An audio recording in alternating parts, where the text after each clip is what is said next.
Canal Ouvindo Áudio Novel. Se inscreva. Novel. A Saga de Tânia, a Maligna. Volume 11. Estamos numa corrida contra o tempo. Não podemos dar ao inimigo o tempo necessário para reagir. Mas, e se houver outro? Major Joaquim, se pararmos agora, a morte do general Jorge terá sido em vão. Como resultado da eficácia da emboscada, os ataques inimigos continuaram sendo esporádicos. A divisão contava com superioridade aérea e reforços robustos a seguir. Bastava-lhe fechar os olhos para se lembrar das dificuldades que enfrentará no leste, e uma solução surgia. Enquanto conseguissem manter o ataque, poderiam romper a linha inimiga por enquanto. Qualquer tempo dado ao inimigo era tempo para ele reagir. Uma muralha podem ser erguidas facilmente a qualquer momento. Seriam repensadas completamente se não conseguissem dar o grande salto antes que o inimigo pudesse criar uma linha defensiva. É por isso que o general Zetor era tão rigoroso com relação ao tempo. Era o mesmo motivo pelo qual o tenente-general Jorge estava obcecado em liderar o ataque. Ele sabia da importância da velocidade para essa operação. O coronel não poderia, em sã consciência, sucedê-lo e jogar fora tudo pelo que tanto lutara. Com um suspiro, o coronel Lergin pegou o cigarro de papel que havia sido amassado quando ele saltou do caminhão momentos antes. Ele fumou o cigarro amassado enquanto examinava atentamente o mapa. A julgar pelos movimentos do inimigo, estava claro o que eles tinham que fazer. Enquanto avançassem, haveria um caminho para eles. O ponto que buscavam ultrapassar ainda estava escancarado. Mas se permanecessem inertes, ele poderia se fechar a qualquer momento. Portanto, eles precisavam aproveitar essa oportunidade. Eles continuaram o ataque seguindo o caminho predeterminado. Foi uma decisão difícil, visto que sua localização exata havia chegado às mãos do inimigo. Major Joaquim, aposto que o senhor se sentiria mais confortável se tivéssemos um guarda-chuva sobre nossas cabeças, não é? Se eles conseguirem cobrir os céus acima de nós, certamente seria ótimo. Se tivessem que parar sempre que um avião cruzasse seu caminho esporadicamente, o coronel Lergin calculou que isso poderia ter um sério impacto em sua velocidade. Ele queria alguém patrulhando o céu diretamente acima deles. O problema era que suas forças aéreas já estavam em um rigoroso sistema de rotação para manter a maior parte dos aviões inimigos à distância. Se as coisas estivessem correndo a pelo menos 80% de acordo com o planejado, eles não teriam efetivo suficiente para dar cobertura. O plano do general Zetor era uma obra-prima meticulosamente afinada. Sem dúvida, ele eliminou todo o supérfluo de sua orquestra para que ela pudesse executar sua canção de batalha. Sua máquina de guerra se movia com todas as suas peças em perfeita sincronia. Havia, no entanto, alguém a quem o coronel sabia que poderia recorrer. Alguém que poderia ser considerado uma peça sobressalente. Conhecimento era e sempre será poder. Suponho que devo reconhecer o poder da amizade. Era preciso usar as conexões disponíveis. Enquanto o coronel Lergin caminhava ao lado de um oficial de comunicações, esboçou um leve sorriso. O jovem oficial do Estado-Maior que seguia o novo comandante lançou-lhe um olhar preocupado. O coronel compreendia suas dúvidas sobre a vanguarda, e levar todos os riscos em consideração era algo importante. No entanto, o Major Joaquim era um oficial de campo exemplar. Ele não podia se permitir demonstrar qualquer ansiedade aos oficiais e soldados ao seu redor. Ao perceber as deficiências do jovem oficial, o coronel decidiu dirigir-lhe algumas palavras para acalmá-lo. Vou enviar um pedido de reforços. Acho que 2 companhias de magos devem ser mais do que suficientes para o trabalho. O que você acha? Onde você vai encontrar magos suficientes para 2 companhias? Não posso permitir que você duvide de mim assim. Quando se é oficial do Estado-Maior há tanto tempo quanto eu, aprende-se sobre 1 ou 2 divisões da reserva que estão sempre prontas para entrar em ação. Peço desculpas, coronel. Obrigado por tudo. Devo me corrigir, resmungou o coronel Lergin para si mesmo. O Major Joaquim está absolutamente tomado pela ansiedade. Mas com o que exatamente ele deveria se preocupar? Dado o quão simples é esta batalha e o quão clara é a nossa missão. O que exatamente é para tanto nervosismo? Quase consigo sentir meu pescoço querendo inclinar a cabeça em perplexidade. Pensando bem, a garota para quem vou ligar também costuma inclinar a cabeça para o lado. Sua súbita percepção foi uma grande descoberta ou um avanço em sua compreensão da garota. Não era a primeira vez que a tenente-coronel de Gurechaf lhe vinha à mente naquele dia. Embora relutasse em chamá-la, não se deve desperdiçar as cartas na manga. Me dê seu rádio. Assim que recebeu o transmissor do oficial de comunicações, o coronel Lergin enviou uma mensagem de longa distância. Ele definitivamente não queria enviar uma mensagem sem código. Pensou por um momento no que poderia fazer. Se eu for enviar isso criptografado, preciso descobrir como. No entanto, era com de Gurechaf que ele estava lidando. Um oficial em quem se podia confiar era algo verdadeiramente maravilhoso. Levar o Camp Group ao comandante adjunto e solicitar o destacamento. Embora o major provavelmente não compreendesse a mensagem, ela era mais do que suficiente. Ele decidiu aproveitar o momento para ordenar um breve intervalo para o regimento. O regimento estava terminando de limpar as estradas e recolher os restos mortais daqueles que morreram no ataque quando o coronel Lergin viu o Major Joaquim, surpreso, correndo em sua direção. Tem um relatório para o senhor. As tropas de magos chegaram. 2 companhias do 203º Batalhão de Magos Aéreos vieram nos apoiar. Disseram que poderiam começar a nos dar cobertura imediatamente. É isso mesmo? Vamos aproveitá-los bem. Desculpe, mas preciso perguntar. Como você conseguiu trazê-los até aqui? Com reverência nos olhos, o major encarou o coronel Lergen. O coronel, com ar despreocupado, atingiu-o com um projétil. Peguei os emprestados do bolso do general Zetor. Não acredito que ele os emprestaria para você. Ele fez isso em segredo. Era difícil descrever a expressão de espanto no rosto do major ao ouvir aquilo. Talvez fosse por isso que os superiores tendiam a implicar com os novatos, para ver um rosto como aquele. Era dever dos superiores treinar os jovens oficiais imprudentes, e também servia como um sopro de ar fresco. Então o coronel tolerava a teimosia do major Joaquim com gentileza. Embora, infelizmente para ambos, depois de sobreviverem a esta guerra desde a batalha no norte, o coronel Lergen fosse um dos mais graduados entre eles. Um oficial tão jovem estava prestes a lutar sob o comando de um comandante de divisão interino que não era muito mais velho. Até recentemente, tal combinação seria inconcebível. Tem uma relação bastante próxima com o comandante deles. Nesse sentido, aquela criança no céu também é considerada adulta. Não, em termos de idade, ela ainda é uma criança pequena. Suponho que ela deveria ser uma estudante, embora a tenente-coronel de Gurechaf tenha muito a oferecer em termos de simpatia e amabilidade. Com isso, o coronel Lergen freou seu discurso, que se distraía facilmente. Ele deu alguns passos à frente e se viu olhando para o céu de Uldoa. Estava tão azul como sempre, mas algo em sua cor o fez duvidar de sua sanidade.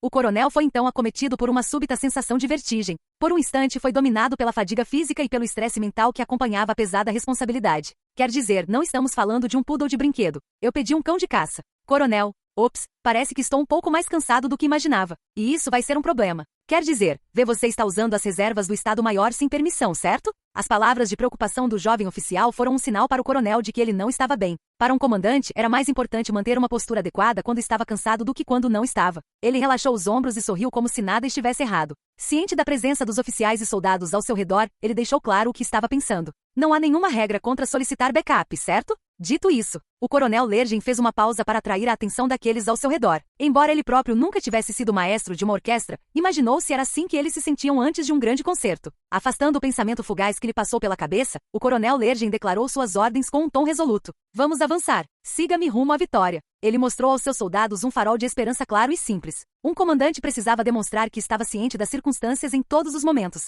Isso era especialmente verdadeiro quando o comandante assumia o comando temporariamente. Sem uma forte rede de confiança construída entre ele e os soldados, ele precisava agir de forma a impedi-los de perder a esperança. Mesmo sendo um oficial cujo trabalho era primordialmente interno, ele ainda era um oficial do Estado-Maior. Era uma espécie de monstruosidade que possuía uma das maiores experiências como parte do aparato de guerra do Império Militar e no mundo. Mesmo que fosse um bom indivíduo, um oficial do Estado-Maior não passava de uma engrenagem na máquina, e uma ótima engrenagem, diga-se de passagem. Quanto maior a engrenagem, maior era a expectativa de que os outros ao seu redor também o fizessem. Tenente-coronel de Gurechaf, por favor, faça como sempre faz. Precisamos que o senhor abra caminho para nós, mantenha nossos céus seguros e, se possível, oriente o tráfego aéreo à frente. Conforme a vontade do Estado-Maior. Exatamente como o coronel Lergen esperava, o do 103º Batalhão de Magos Aéreos demonstrou sua versatilidade, respaldada por sua vasta experiência. Eles eram capazes de tudo: vigiar os céus, permanecer vigilantes contra fogo inimigo, apoiar os soldados em terra, realizar reconhecimento, transmitir ordens e até mesmo controlar o tráfego. A experiência acumulada no leste era realmente valiosa. Essas duas companhias, em particular, podiam executar praticamente qualquer tarefa, graças ao tempo em que trabalharam intensamente sob o comando do general Zetor. Para o coronel Lergen, agir como seu superior era extremamente eficaz na situação em que se encontravam. Como sempre, a tenente-coronel de Gurechaf teria que acatar todas as exigências que lhe fossem feitas. Afastando esses pensamentos, o coronel Lergen bradava incessantemente suas ordens para avançar. Precisamos atravessar este setor. Ordene que a divisão avance a toda velocidade. E os cavalos? O coronel Lergen gritou com seu assistente para que fizesse funcionar, enquanto ordenava ao seu homem que avançasse. Precisamos priorizar a velocidade acima de tudo. Que o comando da divisão se desloque para a linha de frente imediatamente. Embora sua experiência no leste fosse limitada, isso era elementar. Um comandante deve estar na linha de frente e sempre manter plena consciência do campo de batalha. Era a mesma liderança demonstrada pelo grande general Zetor. Só isso já era mais do que suficiente para transformar a vaga autoridade inerente ao cargo de comandante em algo que impulsionasse suas tropas. O tenente-general Jorge havia empregado a mesma tática, mas com a morte prematura de seu nobre comandante de regimento, a responsabilidade de assumir o comando recaiu sobre o coronel. O coronel Lergen sabia o que podia fazer e sabia que não podia sozinho. Não havia como ele romper a linha inimiga sozinho, por isso precisava fazer tudo o que estivesse ao seu alcance para manter sua divisão logo atrás dele. Isso implicava assumir o papel de rejeitar os desejos dos oficiais mais jovens ao seu redor de fazê-lo mudar de ideia. Nós vamos deixar nosso flanco totalmente exposto nesse ritmo. Precisamos esperar que as tropas atrás de nós nos alcancem. Assim que elas chegarem, nós podemos. Usaremos o oceano para proteção. Ignorando o Major Joaquim, ele continuou a deixar claro que a divisão deveria avançar. Precisavam avançar enquanto podiam. Não havia razão para ficarem parados. Afinal, os magos aéreos já haviam limpado o rio à frente. o coronel Lergen apontou para a nova proteção enquanto continuava a caminhar. O mar, coronel. O que faremos com o lado que é terra firme? Vamos priorizar a velocidade. Mais alguma pergunta? Nossa divisão já está adiantada em relação ao cronograma. Não se preocupe, Major. O Camp Group nos protegerá em terra. Eles podem ganhar tempo mais do que suficiente para que as outras divisões nos alcancem. Mas, comandante, o grupo de combate Salamandra está ao nosso lado. Eles eram confiáveis. Com a Tenente-Coronel de Gurechaf nos céus e os soldados que ela criará desde o nascimento ao seu lado, a formação do Camp Group era tão sólida quanto possível. Uma unidade Panzer federal totalmente armada poderia avançar sem problemas. Ele sabia que eles podiam dominar qualquer coisa que cruzasse seu caminho e continuaram seu avanço. Seus feitos militares no leste inspiraram um nível incrível de confiança no coronel Lergen e seu Camp Group. Agora, policiais, peguem seus pertences. Vocês não querem que eles se molhem. O que mais o preocupava era ter que atravessar o rio às pressas. Ainda recém-chegado à divisão, ele passaria o bastão para cada oficial comandante sob seu comando para que executassem suas ordens. Seu dever natural como comandante-chefe era tentar fornecer-lhes o apoio e as ferramentas necessárias para cumprir suas ordens. Ele precisava descobrir como atravessariam o rio, dada a situação. Não havia ponte e eles não podiam se dar ao luxo de perder tempo esperando pelas máquinas necessárias para a travessia. As unidades Panzer eram extremamente pesadas. Major, os engenheiros de campo desta divisão estão à altura, certo? Sim, coronel. Entendo. O coronel Lergen assentiu e organizou seus pensamentos. Os engenheiros de campo tinham equipamentos para atravessar corpos d'água o tempo todo, mas não passavam de barcos básicos. Esses barcos eram em número limitado e lentos. O plano era tomar uma ponte, mas sem tempo para encontrar a mais próxima, precisavam priorizar o que lhes faltava. Teriam que conseguir as ferramentas necessárias e, se não houvesse como cumprir a missão com o que tinham, simplesmente teriam que tomá-las dos inimigos. Ele aprendeu esse princípio durante o tempo em que esteve sob o comando do general Zetor. Então, como ele ia fazer isso? O coronel pegou seu rádio e decidiu dar uma ordem um tanto absurda. Tenente-Coronel de Gurechaf, o senhor acha que existe alguma máquina que possamos usar do outro lado do rio? Tenho certeza de que existem algumas embarcações de pequeno porte nas proximidades. O coronel balançou a cabeça. Não era um mau ponto de partida, mas não seria suficiente.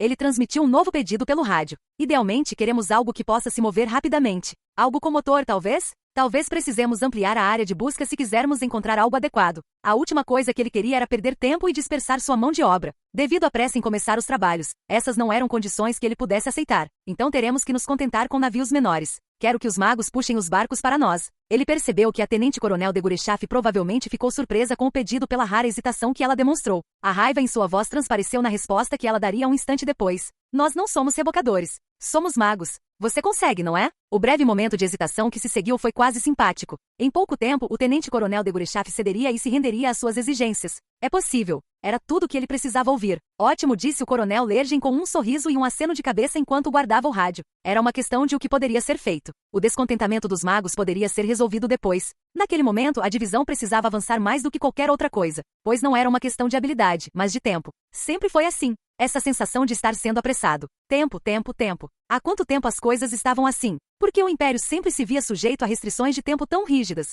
Não é algo em que eu deva pensar. O que pensavam os superiores, o general Zetor, sobre isso? Não era uma questão para os soldados em campo ponderarem, então não havia motivo para se preocuparem. Como comandante de mais alta patente no campo de batalha, sua única tarefa era garantir que seus tanques chegassem à capital inimiga. Ah, talvez seja por isso. Não, definitivamente é por isso. De repente, ele percebeu por que a Tenente-Coronel de Gurechaf, ocasionalmente, expressava sua opinião de maneira aparentemente irritada. Porque eles nunca percebem. Sem pensar, ele disse isso em voz alta. Por um instante, temeu que alguém próximo pudesse ter ouvido o que ele disse, mas se recompôs respirando fundo algumas vezes. Ele estava falando sobre como aqueles que estavam na retaguarda não conseguiam ver o que acontecia no chão. Sobre como um vislumbre ocasional não era suficiente para que eles entendessem. Por quê? Talvez fosse algo que um comandante mal conseguisse assimilar depois de tossir sangue no campo de batalha? Se essa experiência fosse a única maneira de chegar a um entendimento, então, infelizmente para o general Rudersdorf, ele jamais poderia ter conhecido os meandros da mente do general Zetor. E é isso que nos traz aqui. A vitória deles em Udo era garantida. No mínimo, eles quase certamente alcançariam seus objetivos militares. Era uma estratégia criada pelo general Zetor após seu retorno da linha de frente. Dito isso, nada se podia dizer sobre fatores não relacionados ao plano. Contudo, o oficial do Estado-Maior em Lergen tinha um desejo instintivo para se manter desvinculado de qualquer coisa que não estivesse relacionada à operação. Ele não queria pensar nas implicações políticas de conduzir essa operação. Seu dever era executar a operação que lhe fora designada. Se tratava de uma operação militar elaborada por um homem com profundo conhecimento dos perigos do campo de batalha, então tudo o que ele precisava fazer era cumprir seu papel. Afinal, estou aqui de folga. Acho que posso me dar ao luxo de fazer isso. Imagem. No mesmo dia, o grupo de luta de salamandras. Os salamandras nunca questionaram por que estavam liderando o ataque aos sul pela estrada de Uldoa. Eles sempre estavam na vanguarda e sempre seguiam de perto. Em outras palavras, estavam sempre por todo o campo de batalha. Com isso se tornando a norma, os salamandras passaram a ver os outros ramos do exército como seus reforços eternos. Enquanto lideravam o ataque, o comandante Major Weiss usava o direito especial que isso lhe conferia sem hesitar. Vamos reunir embarcações para atravessar o rio. Encontre tudo o que puder antes que nossos aliados cheguem. Primeiro-tenente Grants, desculpe, mas preciso que você vá até o outro lado do rio e me traga o que encontrar. As ordens do Major Weiss provariam ser insensatas. Afinal, o 8º Regimento Panzer já havia roubado todos os barcos dos inimigos. A ideia de que estivessem ficando para trás, no entanto, era inconcebível para o Kampfgruppe Salamander. Certamente, esse pensamento jamais passou pela cabeça do Major Weiss ou de seus soldados. Veja bem, eles estavam sempre lá para avançar à frente dos seus aliados. Usar tudo que o inimigo deixava para trás era uma prática comum para eles. O primeiro-tenente Grants e seus homens certamente trariam de volta o que precisavam em pouco tempo, pois partiram sem hesitar. A confiança que ele depositava neles era justamente o motivo pelo qual tentariam atravessar o rio. Assim, o primeiro-tenente Grants seria completamente pego de surpresa pelo relatório que lhe foi entregue pelo Major Weiss. Major, parece que nossos aliados avançaram à nossa frente. O quê? Nossos aliados? Os olhos do Major Weiss se arregalaram como se quisessem demonstrar que ele não fazia ideia do que o primeiro-tenente estava dizendo. O primeiro-tenente Grants, também em estado de choque, faria seu relatório em voz estridente. Pelo amor de tudo que é sagrado, eu pensei que éramos a vanguarda, mas as unidades Panzer avançaram. É o 8º Regimento Panzer. Eles já cruzaram o rio. Eles nos ultrapassaram? Tem certeza de que estamos falando de amistosos? O Major Weiss estava tendo dificuldades para processar essa informação. Ele estava acostumado a sempre estar na vanguarda no leste. Eles tinham chegado a Uldoa orgulhosos de sua velocidade incomparável e do que haviam conquistado até então. O Kampfgruppe era composto inteiramente por magos nomeados. Seus tanquistas, artilheiros e infantaria eram igualmente habilidosos. Todos se destacavam em comparação com qualquer outro regimento. Todos os soldados haviam recebido treinamento rigoroso sob o olhar atento do tenente-coronel de Gurechaff. Havia outro motivo pelo qual os soldados veteranos mergulhavam continuamente no combate direto. Estar sempre na vanguarda significava que o regimento tinha o direito de saquear qualquer equipamento abandonado pelos inimigos. O major estava totalmente convencido de que ele e as outras tropas de magos estavam sendo utilizados onde mais precisavam. E, no entanto, esses mesmos magos ficaram para trás. Se fosse verdade, seria uma grande surpresa. O 8º Regimento Panzer certamente desenvolveu sua própria unidade de magos de elite. Pensar que alguém chegaria primeiro à nossa presa. Parece que ainda há pessoal no Império que eu desconheço. O 8º Regimento Panzer, talvez?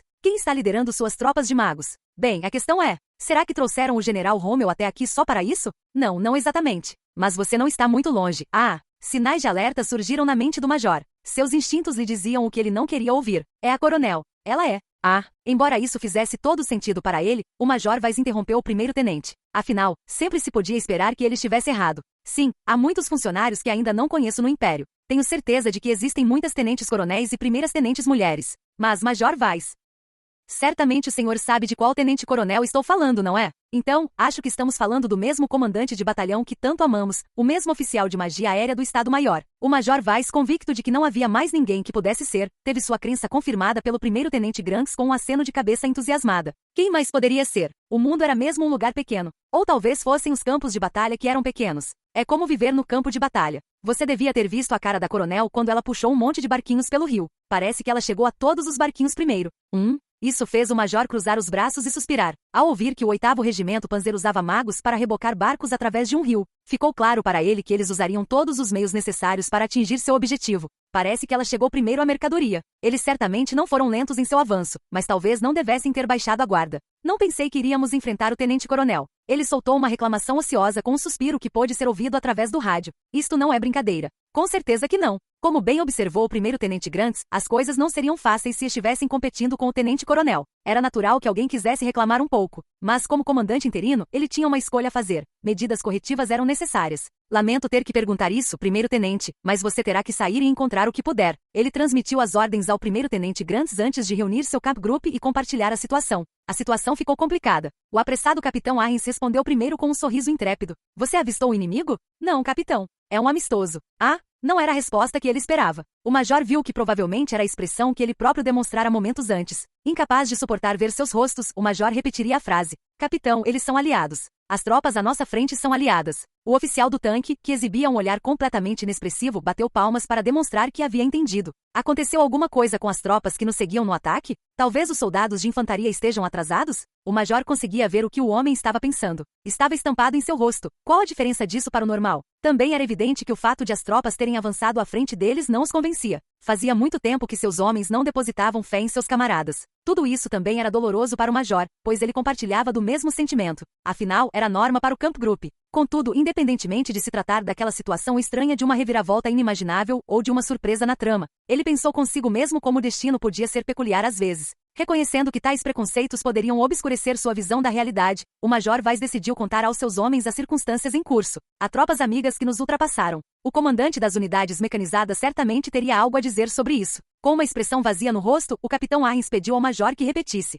Desculpe, acho que entendi errado. O que você acabou de dizer? Estou falando dos nossos camaradas de outra divisão. Eles avançaram mais rápido do que nós. Ao ver todos os soldados do seu batalhão dando de ombros para o comentário, considerando uma piada, o Major Vaz tomou a iniciativa de explicar melhor. Talvez todos tivessem sido um pouco arrogantes demais. É a verdade. Uma unidade panzer aliada avançou. O 8º Regimento Panzer. Eles estão à frente por uma pequena margem, mas mesmo assim estão liderando o ataque. Era difícil para qualquer um deles acreditar. Ele percebeu a perplexidade em seus olhos enquanto assentia com simpatia e continuava sua explicação. Devo mencionar que nosso estimado tenente-coronel está atuando como seu apoio aéreo aproximado pessoal. A notícia foi suficiente para deixar o grupo de soldados, imperturbável até mesmo diante de um ataque inimigo, atordoado. Para o bem ou para o mal, os homens foram pegos de surpresa por esse acontecimento inesperado. Bem, isso não é justo. Isso explica por que estamos ficando para trás. O comentário infantil do capitão Maybert teve grande repercussão em todo o batalhão. Todos compartilhavam o mesmo pensamento. Não é justo. No entanto, isso serviu como uma oportunidade para eles redefinirem seu processo de pensamento coletivo.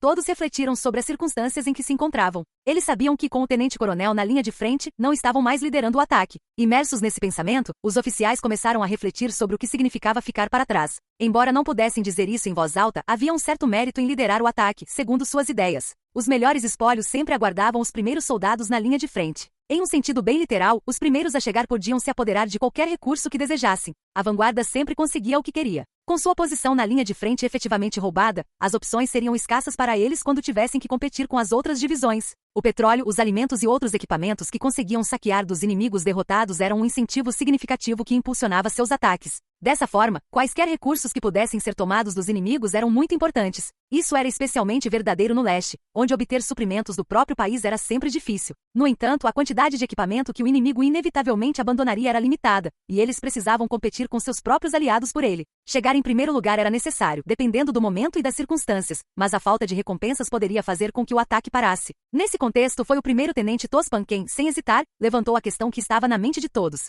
Talvez não devêssemos nos esforçar tanto desta vez. Sim, disse o Major Vaz mecanicamente e começou a assentir. Enquanto conectar a vanguarda com os reforços era uma função militar importante, e era difícil concordar com a sugestão dele. O motivo era claro. Como posso dizer isso? Isso também não me agrada. O oficial mago Major Vaz fez com que ele balançasse a cabeça negativamente. Ficou claro para o major que ele precisava dizer algo mais quando viu seus subordinados o encarando sem expressão. Como um oficial mago experiente, captar sinais de mana era algo natural para o major. Acho que a tenente-coronel de Gurechaf pode estar tentando nos contatar. Consigo sentir o fluxo constante e firme do sinal dela. Se nos atrasarmos enquanto ela estiver nos observando. Um pensamento aterrador. Era quase alarmante como eles já conseguiam se imaginar repreendendo-a. O grupo de policiais adultos tremia em uníssono. O medo da repreensão provocava uma estranha sensação de excitação em suas mentes. Você não acha? Mas não. Um dos homens exclamou com uma expressão de choque. O capitão Arrens, que até um instante atrás estava de braços cruzados em silêncio, começou a perder a compostura. Para uma maga criar um fluxo de mana, isso significa que ela quer que saibamos que ela está lá, certo? O capitão imediatamente quis voltar para o veículo de comando. Isso estava estampado em seu rosto, e suas apreensões eram plenamente compreendidas por seus colegas. Você tem razão, capitão Arrens. Você tem toda a razão. Foi como se tivessem acendido uma fogueira debaixo dos seus traseiros. Um intenso senso de urgência tomou conta do Major Vaz enquanto ele praticamente gritava suas ordens. É exatamente como o comandante disse. O Major Vaz não estava disposto a esquecer o aviso que o tenente-coronel de Gurechaf lhe havia dado com tanta diligência. Não sei quanto às outras divisões, mas nós temos ordens específicas para liderar a vanguarda. Não podemos nos dar ao luxo de ficar para trás de nenhuma das outras divisões, mesmo que estejamos enfrentando o tenente-coronel. Não havia a menor possibilidade de ela os perdoar depois de dar ordens tão diretas. Suas ordens eram quase simples demais, e ela não era do tipo que admitia exceções. O tenente-coronel de Gurechaf estava na linha de frente. As falas não alteraram em nada as ordens dela. Isso era óbvio, nem valia a pena discutir. Ordens eram ordens. Isso era verdade mesmo em um evento cataclísmico como, digamos, o sol parar de nascer repentinamente. Eles precisavam cumprir sua missão. Os homens logo perceberam que não tinham tempo para ficar parados conversando à toa, e certamente não para diminuir o ritmo.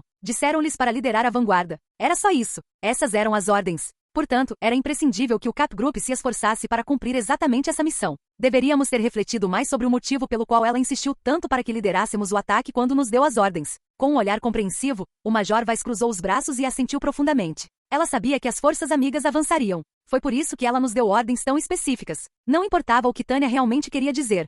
Era assim que seus subordinados interpretavam suas ordens. A experiência deles e o raciocínio militar os levaram a uma conclusão que pode ter sido diferente da intenção original de Tânia. Dito isso, na ausência dela, os soldados de Tânia agiriam de acordo com a resposta que encontraram. Foi o primeiro-tenente Tospan quem falou em nome de todos pela segunda vez. Nesse ritmo, o grupo de combate Salamandra pode muito bem ser considerado preguiçoso na próxima vez que trabalharmos com os outros ramos do exército. O capitão Maybeth assentiu com uma expressão sombria. Consigo ouvi-los agora, falando sobre como os melhores dos melhores de cada divisão do exército ficaram para trás no ataque. Não era a reputação que desejavam para o Camp Group. A simples noção de atraso lhes era estranha. Sempre se moviam conforme o planejado e o cronograma. Era um pequeno motivo de orgulho para eles, um orgulho respaldado por suas inúmeras conquistas. Se houvesse sequer um resquício de arrogância, então eles precisavam fazer tudo ao seu alcance para eliminá-lo. Podemos pensar em combustível e outras coisas mais tarde. O grupo de oficiais assentiu com a cabeça em resposta à observação do Major Vaz. Até terminarem de assentir, todos se moveram em sincronia. A partir daí, seus hábitos variaram dependendo do ramo do exército ao qual pertenciam. O capitão Ahns, da unidade Panzer, demonstrou grande interesse em retornar ao seu tanque o mais rápido possível.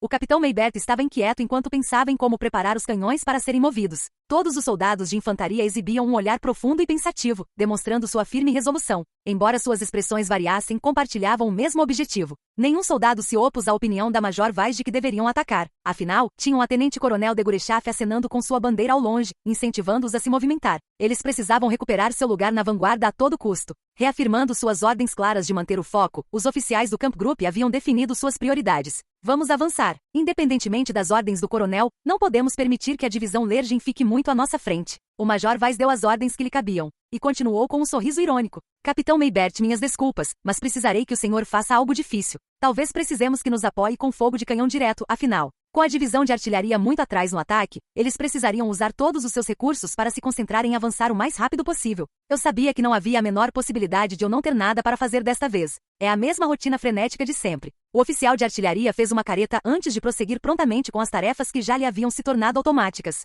Provavelmente consigo dar um jeito com cavalos e veículos de reboque. Estamos com pouco combustível. É melhor você preparar um vinho para os meus homens quando tudo isso acabar. O capitão Maybeth expressou seu desejo com um resmungo, ao qual Johann Matthaus Weiss respondeu sem hesitar. Você pode esperar por isso. Ah, é? E onde você vai encontrar vinho? O astuto oficial de tanques fez essa pergunta em nome de seus homens. O estado dos suprimentos do Camp Group era de conhecimento geral. Com o objetivo principal de avançar o mais rápido possível, eles tiveram que deixar para trás qualquer coisa supérflua, e portanto, não havia vinho algum em todo o Camp Group. O Major Vaz não se envergonhou da resposta que daria a essa pergunta. Conseguiremos o que precisamos dos inimigos. E se eles não tiverem nada, haverá aliados que foram tolos o suficiente para trazer alguns consigo atrás de nós no ataque, e poderemos tomar o que precisamos deles. Parece simples, não é? O Major Vaz estava confiante em suas palavras. Sua sugestão provocou uma estranha reviravolta quando o geralmente cordial oficial da blindagem reagiu. Mas provavelmente não deveríamos aceitar isso de aliado, certo? Ele ficou um pouco chocado ao fazer a pergunta. Mas o primeiro-tenente Tospan e o capitão Maybeth já haviam perdido há muito tempo o hábito de considerar os regulamentos como sagrados e invioláveis. Que sofisticação a sua, capitão Ahns. O major tem razão. Tudo se resume à sua abordagem e a fazer o que for preciso com o que você tem. Os dois oficiais estavam dispostos a usar a imaginação e elogiaram a capacidade de adaptação de ambos. Para o bem ou para o mal, eles aprenderam a pensar por si mesmos durante o tempo em que serviram na marinha. O treinamento para aqueles que trabalhavam nos cais podia mudar um homem. Primeiro-tenente Tospan. O primeiro-tenente da infantaria deu uma risadinha ao ver o oficial do tanque surpreso. A necessidade é a mãe da invenção. Aprendemos isso da maneira mais difícil nos cais. Não quero morrer na guerra cumprindo regulamentos. Com uma expressão tão séria quanto possível, ele compartilhou seus verdadeiros sentimentos. Uma coisa é certa, definitivamente não quero ser eu a ter que explicar ao tenente-coronel por que nos atrasamos. Se você já sentiu vontade de atirar em alguém por sua incompetência, a última coisa que você quer é se tornar incompetente você mesmo. O capitão Maybeth, já farto da situação, interveio ao ver os olhares vazios nos rostos de seus homens. Vocês se lembram da discussão que tivemos com a Marinha sobre a defesa do porto, né? Eles vieram com essa burocracia toda, exigindo que entregássemos a documentação necessária. Graças a esses idiotas, não tivemos tempo suficiente para receber o comando da Commonwealth quando eles apareceram à nossa porta sem aviso prévio. O primeiro-tenente Tospan também expressou seu desprezo pelos incompetentes com um aceno de cabeça enérgico. Eles nos prejudicaram muito naquela época. Odeio aqueles que ignoram a realidade em nome de regras e regulamentos. Que bando de gente inútil! O líder dos oficiais incrivelmente racionais e lógicos que compunham o Capgroup Salamander havia incutido neles uma regra de ouro: sempre encarar a realidade. Durante o tempo em que lutaram contra a Federação no leste, foram forçados a se tornarem realistas. O mesmo aconteceu com seus inimigos. Quanto à Federação, inicialmente vista como um bando de comunistas, os soldados imperiais deixaram de lado sua ideologia ignorante e passaram a enxergar suas tropas como nada mais do que uma forma da máquina de guerra imperial afiar suas lâminas.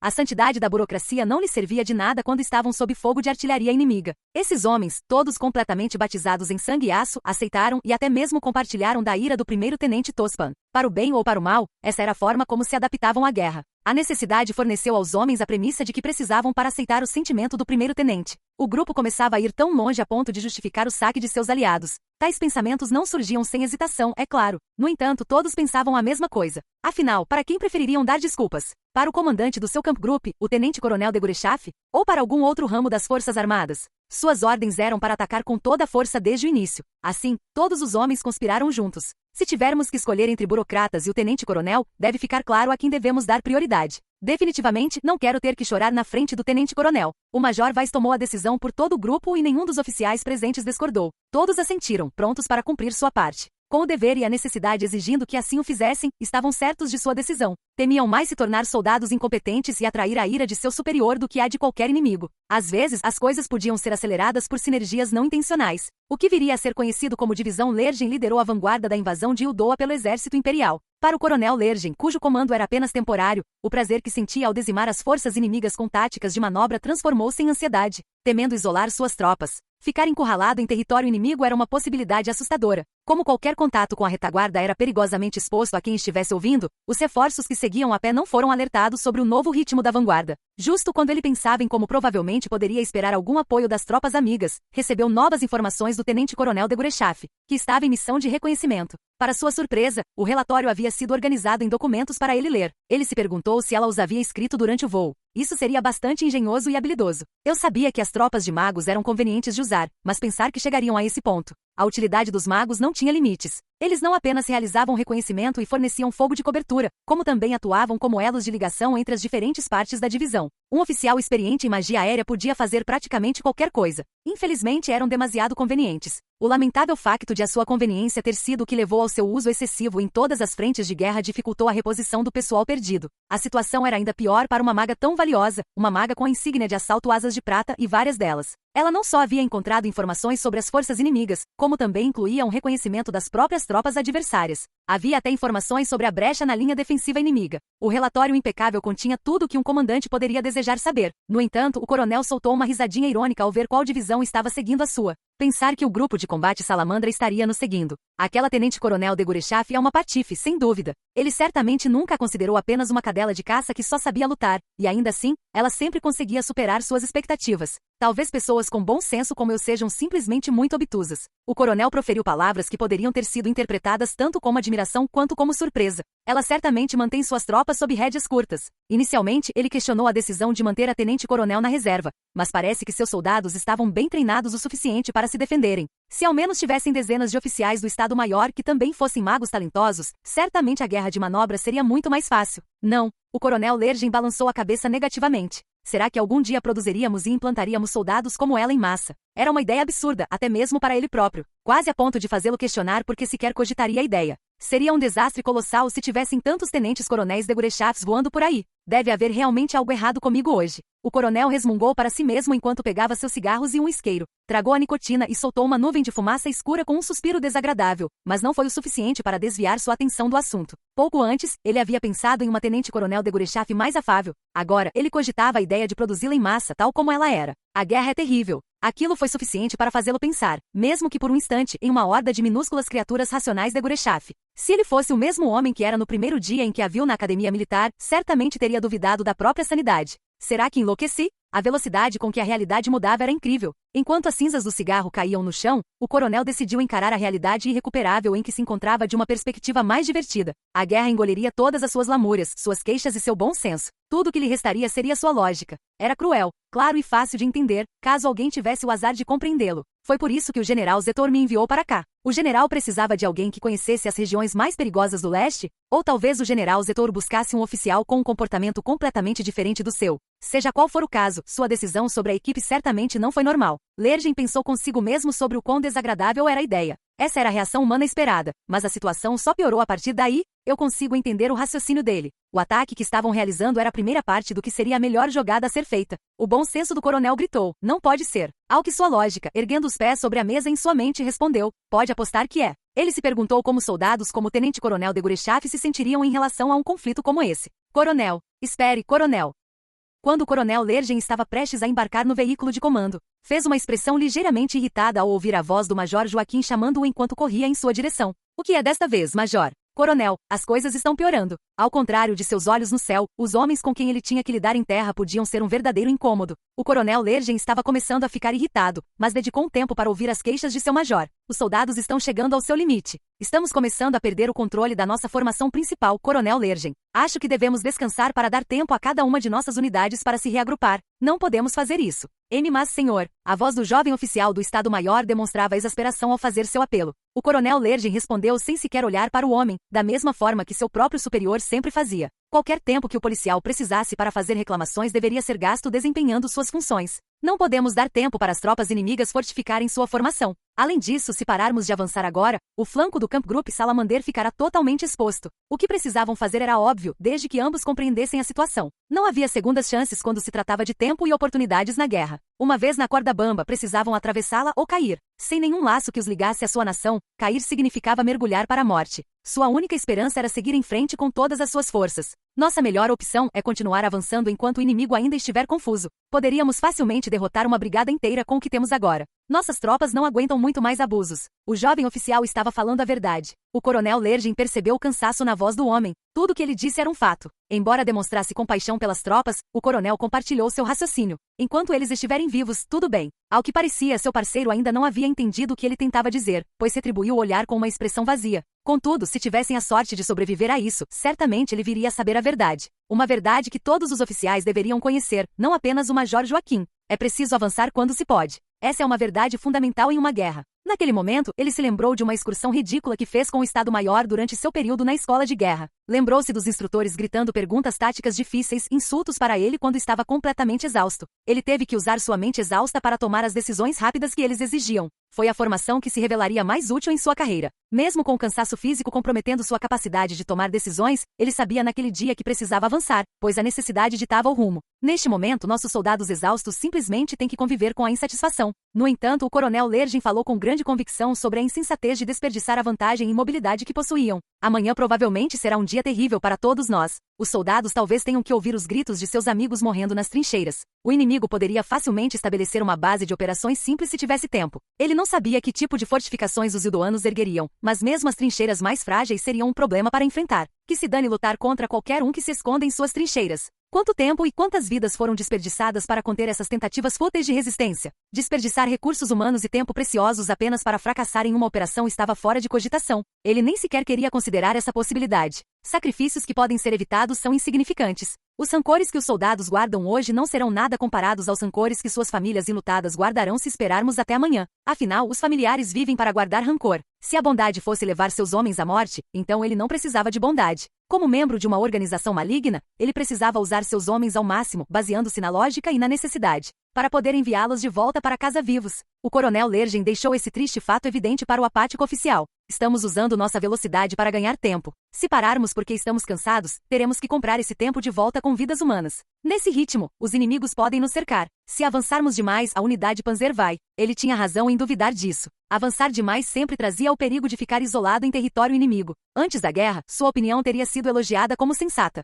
Esta, porém, era uma guerra total, e com o Império sem outras opções, não tinha mais o luxo de ponderar os riscos em relação aos benefícios. A resposta correta nem sempre estava certa. Você pode ter razão se interrompermos nosso avanço. Agora vamos para o sul. Coronel, o major Joaquim questionou a sanidade do coronel Lergen, ao que este respondeu com uma risada descontraída. A velocidade é nossa única amiga agora, então pare de reclamar. Você pode fazer isso quanto quiser quando chegar a Valhalla. Você está falando sério? Eu sou o comandante e pretendo cumprir as ordens do Estado-Maior. O que mais vocês querem de mim? Agora vocês precisam avançar. Coloquem seus tanques em movimento. O avanço da divisão Lergen, testemunhado por seus pares, foi sucintamente descrito como um ataque suicida. Alguns dos outros oficiais da divisão questionaram o estado mental do comandante. Contudo, o episódio não entraria para a história como uma falha do exército imperial ou um problema de liderança. O grande avanço. Isso entraria para a história militar como um caso raro e excepcional. Embora sempre viesse acompanhado da ressalva de que o avanço definitivamente não era algo que pudesse ser replicado ou transformado em um modelo para um comando sensato. Os especialistas sempre relutavam em registrar a grandeza do avanço. Questionavam, ao mesmo tempo, se ele realmente havia ocorrido. Os historiadores, por outro lado, simplesmente o elogiavam como um grande milagre. Qualquer pessoa com conhecimento superficial do assunto costumava explicar, com ares de sabe-tudo, que se tratava de uma técnica comprovada, aprendida no leste e aplicada aos seus comandados no sul. Que o coronel Lergen, versado em assuntos geopolíticos e topografia de Uldoa, havia retornado do leste, com as tropas amigas que compunham o Lergen Kampfgruppe em seu flanco. O experiente oficial do Estado-Maior tomou a decisão correta de atacar com sucesso com as unidades Panzer com as quais estava tão acostumado a lutar. Do ponto de vista militar, sua decisão mereceu todos os elogios, pois contribuiu enormemente para a capacidade do Império de lutar em Uldoa. Eles tomaram o controle de todos os pontos militares importantes, asseguraram uma linha defensiva horizontal e eliminaram uma ameaça ao Império. E assim, um novo e trágico atoleiro se desenvolveu nos territórios do norte de Uldoa. Ao mesmo tempo, as forças aliadas de Uldoa conduziriam diversas estratégias diferentes em resposta. Este era o local onde o Império Delirante tentaria recuperar sua razão de Estado e lutar pela sobrevivência. O conflito ali ficaria conhecido como a Caixa de Brinquedos de Zetor. Era um lugar repleto de morte e balas. Os corpos que se amontoavam eram de patriotas lutando por essa razão de Estado ou de vítimas inocentes do vigarista que jogava suas cartas para sair por cima. O mundo calou-se e balançou a cabeça, recusando-se a discutir o assunto. O detestável vigarista que era o general Zetor, em sua arte de guerra, resumia-se ao caos e à confusão. Era por isso que os oficiais e soldados que lutaram em sua guerra a contragosto expressavam o mesmo sentimento. Existiu mesmo um homem a ser temido. Eles tomariam conhecimento de sua presença todos os dias no campo de batalha. Hans von Zetor, um Junker, um velho soldado de modos gentis com uma inclinação intelectual pouco atraente. Ele criou uma caixa de brinquedos. Uma caixa de brinquedos com uma única palavra gravada em sangue, necessidade. Foi principalmente por isso que Uldoa jamais esqueceria o conflito em que se viu envolvido. Eles amaldiçoavam tudo o que aconteceu, inclusive o nome Lergen. O desprezo que sentiam por ele era inegável quando descobriram seu papel no ataque. Ninguém o conhecia na época, mas descobririam. Que suas frequentes visitas diplomáticas eram um disfarce para que ele cravasse a adaga de Zetor no coração de Uldoa. Além disso, embora o coronel Lergen viesse a descrever a série de eventos que o levaram a participar da campanha de Uldoa em suas memórias,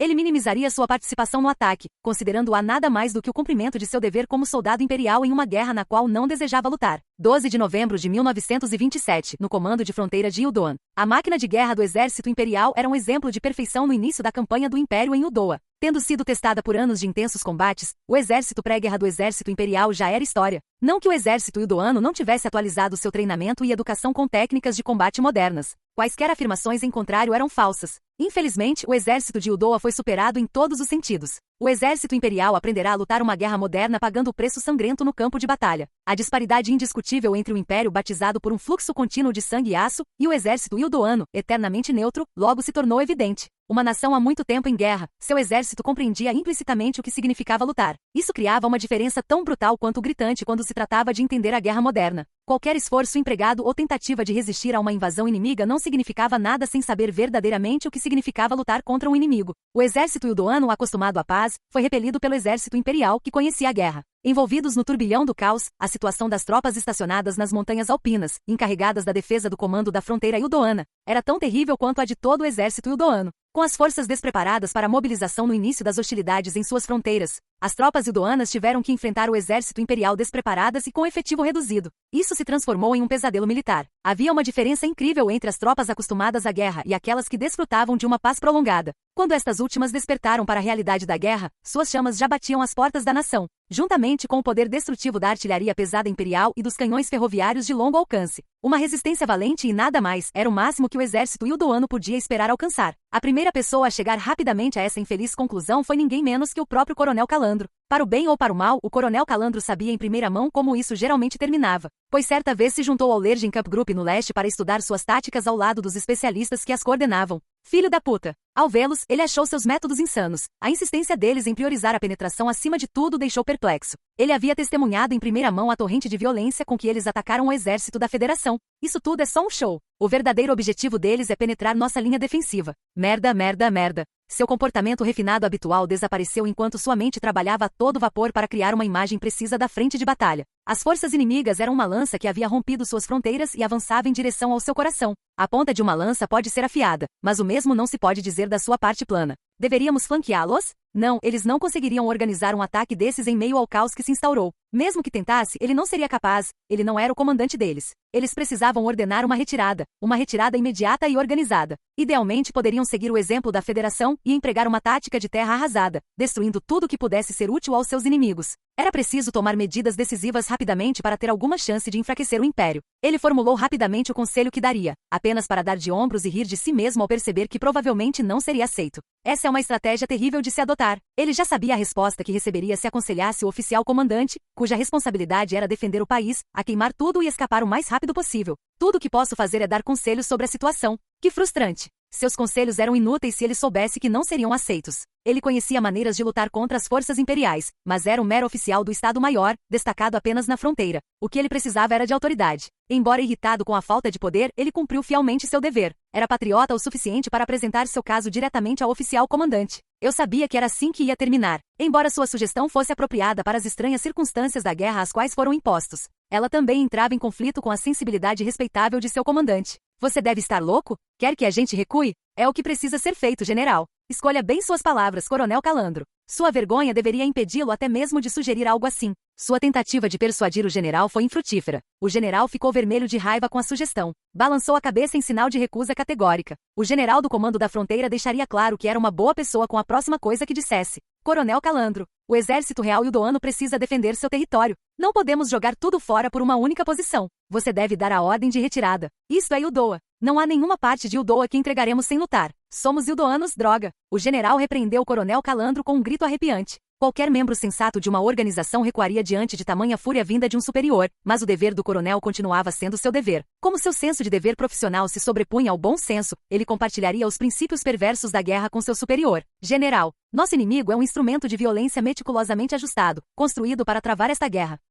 Trata-se de um Estado militar bárbaro que perdeu toda a noção de política e diplomacia, mas ainda há uma coisa em que se destacam: a guerra. Então vocês querem que simplesmente entregemos nossa fronteira? Já não temos condições de manter isso. Neste momento temos de salvar o que pudermos. Nossas forças estão resistindo em toda a fronteira. Conseguimos repelir a maioria deles nos pontos em que os enfrentamos. O comandante bateu com o punho no mapa que mostrava que ele estava parcialmente correto. A maior parte das forças imperiais estava, de fato, engajada com diversas divisões de defesa de fronteira. Mas isso não significou nada. O general estava errado. General, esses confrontos não passam de uma distração do seu alvo principal. Enquanto nossas forças estiverem atoladas em combate, eles tentarão destruir nossa cadeia de comando. Precisamos defender nossos postos e encontrar uma maneira de contra-atacar. Como o senhor pôde se esquecer de princípios básicos de defesa em um momento como este, coronel? Esse não é o ponto, gritou o Coronel Calandro em resposta. Seu corpo inteiro tremia de frustração por sua incapacidade de transmitir sua ideia ao comandante. Isso era perceptível em sua voz enquanto os dois trocavam gritos acalorados. Quando a situação estava ficando tensa, o intruso invadiu o quarto, arrombando a porta com um estrondo. Que diabos? O Coronel Calandro, por reflexo, colocou-se entre o general e o intruso, tentando descobrir quem era. Não demorou muito, porém, para perceber que já tinha visto aquele homem antes. Primeiro-tenente, o que é desta vez? É aquele mensageiro de antes. Esse homem realmente precisa aprender a manter a compostura. Estava ficando cada vez mais evidente que o homem não era adequado para um trabalho tão estressante. General, não há tempo a perder, general. Estava tão em pânico que suas palavras não faziam sentido. O Coronel Calandro ofereceu-lhe um assento para acalmá-lo, mas o oficial balançou a cabeça furiosamente e continuou falando como se estivesse numa corrida contra o tempo. As forças panzer inimigas são. Eles romperam nossa linha? Acalme-se e explique a situação ao general. O Coronel Calandro olhou para o mapa sobre a mesa, esperando que as forças que eles esperavam estavam a caminho. Era exatamente como no leste. As unidades panzer do exército imperial eram as mesmas do Lergen Kampfgruppe que ele vira uma vez. Elas iriam encontrar uma brecha na linha defensiva inimiga e usá-la contra eles para obter uma vitória tática em uma única batalha. Seja mais preciso em suas reportagens. Onde eles estão? Em resposta às exigências de esclarecimento, o policial apenas apontou para baixo, numa direção geral. Eles estão aqui. Onde é aqui? Para onde esse homem está apontando? Ele tem noção de como nosso tempo é precioso? Aponte para o mapa, cara, para o mapa. As exigências raivosas do Coronel Calandro foram recebidas com palavras que jorraram do homem como uma represa rompida. Eles estão bem aqui, bem ao lado do centro de comando. O quê? Eles estão aqui? Um membro da polícia militar os viu chegando. Eles serão. Já chego. Suas próximas palavras foram abafadas pelo som de tiros de canhão. Era o estrondo de um projétil cortando o ar nas proximidades. O estrondo não deixava margem para dúvidas. Seria um disparo de tanque? Ou de canhão de campanha? Não importava. Compreendendo plenamente a situação, o coronel Calandro quase gritou as seguintes palavras: eles estão aqui para um ataque de decapitação. Um ataque contra o centro de comando inimigo era uma técnica complexa frequentemente empregada pelo general Zetor no leste. Através de manobras minuciosas, eles eliminavam o comandante supremo do inimigo e causavam confusão em todo o campo de batalha. Como resultado, o inimigo perdia antes mesmo de conseguir se reorganizar. Quando finalmente começavam a amaldiçoar a tática, já era tarde demais. O coronel Calandro prontamente gritou sua nova sugestão: comandante, o senhor precisa escapar e mover a seção de comando imediatamente. É você quem precisa escapar, coronel. Eu preciso ficar para trás e comandar minhas tropas. Não há mais nada para comandar. Precisamos sair daqui antes que nos dominem. Se eles não protegessem a cabeça, o corpo deles se desintegraria. O coronel Calandro continuou a gritar com o comandante sobre o que a guerra exigia deles. Precisamos ceder território para ganhar tempo. Perderemos nossas forças para o norte, juntamente com todo o território, se não agirmos rapidamente para organizar nossa linha defensiva. O apelo desesperado do coronel, juntamente com a segunda salva de artilharia, foi suficiente para fazer o comandante começar a mudar de ideia. Vamos mudar nossa sede. No entanto, o inimigo já estava à porta. O comandante estava com dificuldades em abandonar o posto, mas isso não merecia um segundo de consideração para o coronel Calandro. Vou ficar aqui e segurar as pontas o máximo que puder. Espere, você vai? Sei que não sou membro da patrulha da fronteira, mas mantenho a autoridade que me foi conferida pelo Estado-Maior. Acredito que isso seja suficiente para que eu atue como comandante de campo nessa batalha. Ao menos havia um precedente para que ele assumisse o controle. Não seria um trabalho agradável, mas eles precisavam de pessoas que pudessem fazer as coisas acontecerem.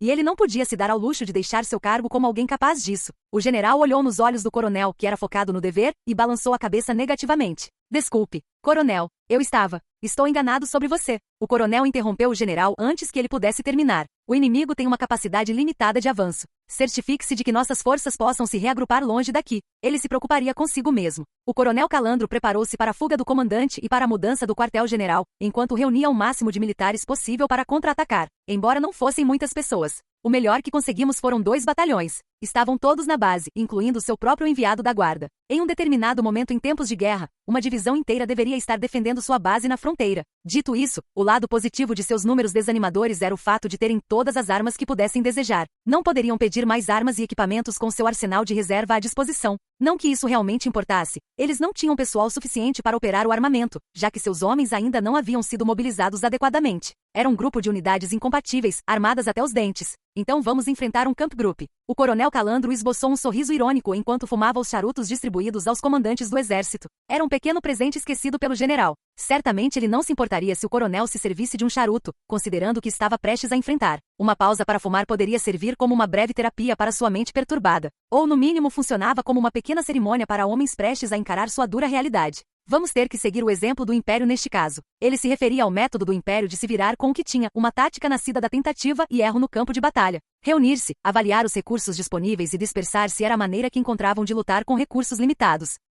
Ele percebeu que essa era a doutrina deles para manter o ritmo acelerado com que travavam a guerra. Foi fácil entender o mérito disso assim que ele foi forçado a copiar as táticas deles. Ele mal podia acreditar que eles haviam conseguido fazer esse estilo funcionar até então. Pode ser suicídio tentar usar as próprias técnicas deles contra eles. A desvantagem ficou imediatamente clara para o coronel Calandro. Não era preciso ser especialista para perceber isso. Os inimigos estavam repletos de espírito de luta, e ele mal tinha tropas suficientes para formar uma formação adequada. Eles só podiam fazer o que estava ao seu alcance. O coronel refletiu sobre o que seria isso, até que finalmente percebeu que a única vitória possível seria impedir que o inimigo se apoderasse de seu vasto arsenal. Vamos realizar uma retirada estratégica. Não poderemos levar nenhum dos canhões mais lentos conosco. Certifiquem-se de explodi-los em pedaços. Queimem tudo que não precisamos. Ele teria outra revelação enquanto ordenava aos seus homens que preparassem os explosivos. Assim como o coronel Calandro sabia que não podiam se dar ao luxo de deixar tudo cair nas mãos do inimigo, ele também se lembrou da importância do fluxo logístico. Embora não sem um momento de hesitação, o coronel respirava fundo antes de dar suas ordens. Vamos explodir a ponte. Essa era a única opção que restava às forças ildoanas na fronteira. Era uma opção bárbara, desprezada pelos historiadores da época, mas também a única disponível a ele segundo a lógica militar básica. Uma estratégia de terra arrasada. A demonstração exagerada e quase desmedida de operações retrógradas ficou conhecida como o show de fogos de artifício de Calandro. Contudo, ela conseguiu deter o exército imperial em um momento decisivo. Foi uma decisão terrivelmente impopular, mesmo na época. Encontrou resistência até mesmo do engenheiro de campo que recebeu as ordens para explodir tudo. Quase tudo aqui é um artefato histórico. A resposta que o coronel Calandro deu ao homem ficaria conhecida por todos os ildoanos como um dilema militar clássico. O coronel, com a mesma expressão sombria de sempre, murmurou suas famosas palavras. Não quero que o reino de Uldoa se torne um artefato histórico. Embora não sem considerável relutância, a decisão viria a ser reconhecida de tempos em tempos, pela maioria dos historiadores como uma decisão apropriada, dadas as circunstâncias. Terceiros até mesmo a considerariam, ocasionalmente, uma boa decisão. O coronel Calandro, que recebeu tanto críticas quanto elogios por sua escolha, encararia o que fez com uma mentalidade mais tranquila. Para ele, era uma lembrança terrível de uma luta da qual ele jamais poderia se orgulhar. Imagem. 16 de novembro, ano unificado de 1927, território Ildon do Norte. Com o 8º Regimento Panzer, a vanguarda de elite liderada pelo Kampfgruppe Salamander, avançando o máximo possível para o sul. É hora de passar para a próxima fase do plano e reunir-se com os reforços. Que dão seguimento ao avanço e reivindicam todo o território que conseguem, permitindo que Tânia e sua companhia sejam dispensadas de apoiar o coronel Lergen em nome da conveniência. Tânia se desloca rapidamente em direção ao seu alvo. É um ponto que ela marcou para obter comida e outros suprimentos. Ela acrescenta presunto e queijo, café, pão branco e outros alimentos e produtos de luxo, todos comprados com dinheiro legal, é claro, aos seus espólios de guerra. As duas companhias do 203º Batalhão de Magos Aéreos retornam triunfantes com uma variedade de mercadorias o mais rápido possível. É claro que são recebidas com a mais grandiosa das boas-vindas da base militar ao retornarem. Trazem consigo suas conquistas, seus espólios e comida deliciosa. As pessoas podem se perder às vezes. Elas perdem o rumo, perdem a noção de quem são e podem se tornar gananciosas. Dito isso, há também momentos em que fica claro o que deve ser feito. Este é um desses momentos para Tânia e suas tropas. Elas precisam celebrar a vitória, pois se preocupar demais com a guerra pode causar grande angústia emocional. É terrível ultrapassar os próprios limites mentais. O que os soldados de Tânia precisam é de espaço para desfrutar da rica cultura que Uldoa oferece. É exatamente por isso que ela dá tanta ênfase aos valores sociais e culturais. Ela acredita que o que ela e suas tropas fazem na linha de frente durante a guerra, como são obrigados a abrir mão da própria humanidade, pode dificultar o retorno deles à sociedade após o conflito. É preciso minimizar a diferença no estresse mental entre a vida na linha de frente e a vida na retaguarda. Em termos de ambiente, Tânia ama Uldoa de todo o coração. Ela a ama pelo sol e pela agricultura abundante. É o completo oposto do leste, um lugar agradável para se estar. Isso vale também para as pessoas. Ainda não contaminadas por guerras totais intermináveis, elas são diferentes dos federalistas. Ela realmente ama a tranquilidade aqui no sul. O que ela mais gosta, no entanto, é de uma boa xícara de café depois de um trabalho bem feito. Essa mistura é maravilhosa. O sabor é incrível. Até mesmo a pequena pausa que ela fez antes da comemoração foi suficiente para deixá-la muito animada. Tudo aqui é tão maravilhoso. Veja só essa luz. Eu poderia ficar aqui tomando sol o dia todo. O café que ela roubou do exército ildoano é ainda melhor do que as iguarias que encontrou entre os mantimentos distribuídos aos soldados da República Francesa. Ah, como deve ser maravilhoso o sabor da neutralidade. É quase estimulante demais para mim, já que estou acostumado com aquela bebida que chamavam de café lá no Império. Ela pega seu estoque pessoal de chocolate para acompanhar o excelente café. Dizem que o tempo voa quando a gente se diverte. Com a grande festa de hoje à noite começando em breve, ela precisa se apressar para terminar o almoço. Assim que o almoço termina, já é quase noite. O que se revelou um almoço fantástico será seguido por um banquete suntuoso no jantar. Na mesa diante de Tânia e suas tropas, encontra-se um buffet, do tipo que os soldados imperiais só poderiam sonhar, dada a dificuldade de se conseguir comida decente nos dias de hoje. A refeição espontânea é uma celebração para comemorar o excelente trabalho das tropas de Tânia em sua operação mais recente. Vocês todos fizeram um trabalho incrível, camaradas. Agora, comam à vontade. Ela dá a ordem para começarem a refeição, e no entanto não há muita reação por parte de seus soldados. Os soldados, geralmente turbulentos, mostram-lhe uma expressão que sugere que algo está faltando. Carne, queijo, presunto, pão, isso deve ser tudo o que eles precisam para se divertir. Sua dúvida é logo esclarecida por seu ajudante, que levanta a mão para expressar o que desejam. Podemos beber esta noite? Embora seja apenas uma formalidade, podemos ser chamados para a batalha a qualquer momento. Não posso deixar que vocês se entreguem demais a essa ideia. Tânia sabe que seus soldados não são tão estúpidos a ponto de ficarem bêbados demais para operar, mas ela não pode se dar ao luxo de esquecer que parte de seu dever como gerente é cuidar deles. Quem em sã consciência aprovaria lutar uma guerra com tropas entorpecidas pelo álcool? É um risco desnecessário que ela não tem intenção de correr. Em primeiro lugar, será que existe alguém aqui que precise afogar as mágoas na bebida? A última coisa que Tânia quer descobrir é do que esse bando de belicistas é capaz sob o efeito do álcool. Ela lança um olhar para seus soldados, apenas para encontrar olhares desejosos que a encaram de volta. Alguns deles são até ousados o suficiente para cochicharem queixas entre si. O tenente-coronel simplesmente não entende. Já terminamos nossa parte? É preciso beber depois de um trabalho bem feito. Não devemos esperar que alguém que nunca bebeu antes nos entenda. Deveríamos pelo menos fazer um brinde, mesmo que seja só para encerrar um longo dia de trabalho. Tânia fica chocada ao perceber o quanto seus soldados querem beber. Permitir que eles voem embriagados pode muito bem criar um problema para ela como superiora. Ela definitivamente não quer que sua carreira seja prejudicada pelo mau comportamento de seus subordinados. Ela já consegue imaginar sua próxima entrevista de emprego. Você tem uma carreira extraordinária, mas por que raios permitiria que seus subordinados bebessem no trabalho? Bem, isso me surpreende. Pensar que existem soldados no exército imperial que podem ignorar regras e regulamentos quando lhes convém. Tânia lança outro olhar aos seus soldados, e todos se calam. Ela decide que é necessário tomar medidas disciplinares e grita em tom severo. No chão. Quero 20 flexões. Todo mundo, agora. Siga o meu ritmo. Ah, como eu detesto a responsabilidade conjunta. A preferência dos militares por empregar tal conceito serve sempre como um lembrete de que as Forças Armadas são uma organização de males necessários. Para piorar tudo, não posso simplesmente dar ordens para eles fazerem flexões enquanto eu fico sentado assistindo. Dá vontade de chorar. Fazer 20 flexões não é tão difícil assim. Eu só detesto a ideia de ter que arcar com as consequências dos erros dos meus subordinados. Deixe-me repetir, detesto a ideia de responsabilidade conjunta. Um comandante deve assumir a responsabilidade pelos erros cometidos por seus subordinados. Tânia entende isso, mas não quer que a embriaguez de seus soldados recaia sobre seus ombros. É por isso que depois que seus soldados terminam o castigo com uma rápida série de flexões sem suar, Tânia suspira diante de todos e diz: nada de beber, entendeu? Sim, senhora. A resposta rápida e enérgica deles é satisfatória. Se estiverem dispostos a reconhecer seus erros no trabalho, isso já deve ser suficiente. O que fazem em suas vidas privadas não é da conta de Tânia. Embora, como superiora, ela precise levar em consideração o ambiente de trabalho que cria para seus soldados, Tânia, sendo a excelente gestora que é, demonstra cortesia ao suavizar o tom das punições para seu competente grupo de jovens soldados com palavras de gentileza. Há mais alguma coisa que algum de vocês deseje? Essa é uma pergunta sincera para um superior fazer numa situação como essa.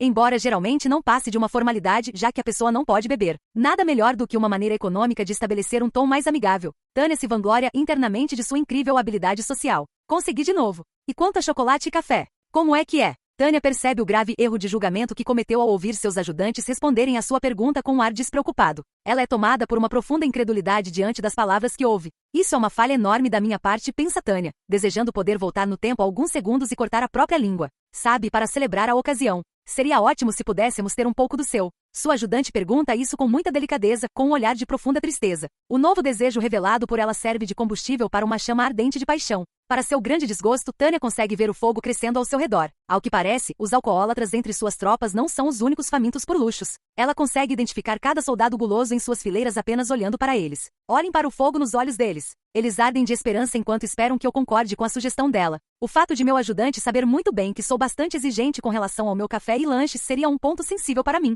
Para começar, fazer uma pergunta tão descuidada já me deixa constrangido. Questionando se uma pessoa racional e econômica como eu não teria chegado ao nível de estupidez do ser X. A guerra é a culpada por tudo isso. Agora, deixando tudo isso de lado, posso confirmar meu estado mental mais tarde. Por enquanto, preciso lidar com isso. O que devo fazer? Não adianta ficar pensando demais nisso. Preciso tomar uma decisão agora. Droga, tudo bem. Podemos pegar um pouco do meu estoque pessoal. Tânia, a contragosto, considera isso uma despesa necessária para manter sua imagem de boa chefe. Por ora, ela não se esquecerá do triunfante uhul, dado pelos membros gulosos de seu batalhão. Tânia anota mentalmente o nome de todos que vibraram. Ela vai garantir que eles mereçam seu chocolate na próxima operação. Eles certamente lhe retribuirão o favor. Jurando que conseguiria trabalho suficiente dos homens e mulheres, Tânia lança um olhar fulminante para seu ajudante. Você encontrará o que precisamos em meus pertences pessoais. Traga uma quantia adequada. Não seja ganancioso, entendeu? Sim, comandante. Já volto. Minha ajudante saiu correndo da sala sem hesitar. Parece que ela sabe exatamente onde guardo meu chocolate. Estou me preparando para perder a maior parte do que consegui comprar desta vez. Não sobrou muita coisa no Império, então espero conseguir mais enquanto estivermos aqui em Udoa. Por agora, terei que aproveitar o banquete que preparamos para esta noite. Com minha faca e garfo, meus dois utensílios favoritos, ataco o aperitivo, o peixe e em seguida, o prato principal. Meu coração se enche de alegria enquanto saboreio a requintada culinária udoana. Agora sim, isso é o verdadeiro sabor da cultura. Sinto uma leve tontura ao ver minha ajudante voltar carregando uma grande quantidade do meu chocolate e café, mas mantenho a compostura por fora com um sorriso. É graças à minha calma que meus ouvidos se aguçam ao som de passos apressados que presumo serem de pessoas se precipitando para me servir o próximo prato. Tenente Coronel de Gurechaf, onde está o Tenente Coronel de Gurechaf? Estou bem aqui. Com um garfo na mão, Tânia lança um olhar para o garçom ousado que a chamou pelo nome. Que estranho, o garçom parece não ter nada nas mãos. Não, eu já vi essa pessoa antes. É um funcionário da manutenção. Quero perguntar por que ele me chamou sem trazer comida. Ele parece ser um segundo tenente. Ele é um oficial? A julgar pela idade, ele é um segundo tenente, recém-saído da academia militar. Deve estar aqui para suprir nossa falta de pessoal. Suponho que sua juventude e inexperiência não sejam um problema se ele ficar na retaguarda.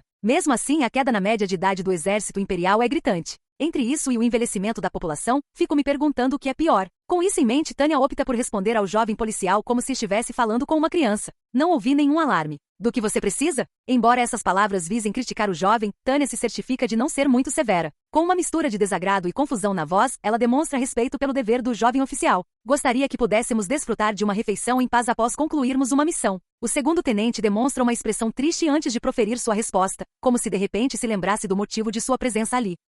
É uma ligação do Império. Sinto muito, mas você precisa atender. O quê? Bem, acho que provavelmente deveria. Tânia suspira, pousa a faca e o garfo e se levanta. Ter que deixar o jantar é muito lamentável, mas ela não pode ignorar uma ligação da capital. A propósito, segundo o tenente, agradeceria se o senhor me informasse quem ligará da próxima vez. Peço desculpas. É uma ligação urgente do general Zetor. Ei! A postura de Tânia se torna imediatamente rígida ao ouvir a palavra general. Esse nível de consciência é péssimo, mesmo para uma oficial novata. É pior do que treinamento inadequado. Com um profundo suspiro, Tânia se vê obrigada a apontar o problema ao jovem oficial. Lembre-se, nunca se esqueça de adicionar a palavra urgente ao seu relatório inicial quando for pertinente. Um relatório inadequado pode ter graves consequências. Ele tem a pior pessoa de todo o exército para ficar esperando na linha. Tânia corre para a sala onde o telefone ficou em espera e depois de se apressar para atendê-lo, pede desculpas pelo atraso. Aqui é o tenente-coronel de Gurechaf. Me desculpe por fazê-lo esperar, general. O tempo é um recurso precioso. Isso vale em dobro para o tempo de um superior, mas não adianta dar desculpas quando você errou. Mesmo que o erro tenha sido do mensageiro, é preciso começar pedindo desculpas sinceras, e isso precisa ser feito o mais rápido possível.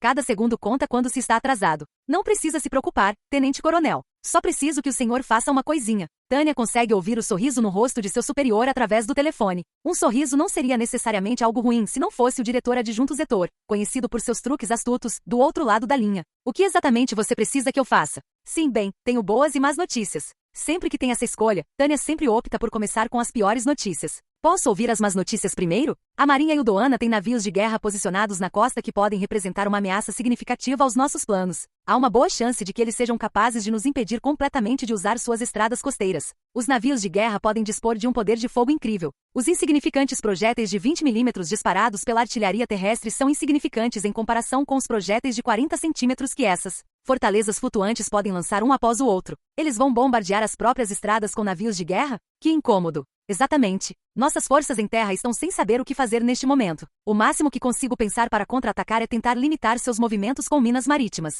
Você disse que também tinha boas notícias? Isso mesmo. Embora os navios de guerra inimigos representem uma ameaça clara, o seu surgimento também nos oferece uma nova oportunidade. Uma chance? Tânia desconfia da terminologia sugestiva do general. O fato de o general Zetor parecer visivelmente feliz também é um pouco perturbador. Ela não consegue dizer se o que está por vir será bom ou ruim, mas uma coisa é certa. O pressentimento que ela cultivou no leste lhe diz que algo está errado. A frota inimiga parece vulnerável a um ataque que poderia aniquilá-la com um único golpe. Peço desculpas, mas isso me parece bom demais para ser verdade, general. Se fosse uma ou duas naves, eu entenderia eliminá-las em um único ataque, mas uma frota inteira? Ele está falando em destruir um porta-aviões totalmente carregado? Isso não parece viável, considerando quão ocupado o exército imperial está no momento. Para piorar a situação, a guerra começou no dia 11. Hoje é dia 16. Será que o inimigo colocaria um alvo tão vulnerável em combate 5 dias após o início da guerra? A sólida compreensão que Tânia tem da lógica militar a deixa confusa com a premissa em questão. Aposto que você não acredita em mim, e eu não culparia. Mas é a verdade. Veja bem, continua o general Zetor, satisfeito. A principal frota das forças navais de Uldoa está atualmente passando por uma modernização e reequipamento em um porto ao norte.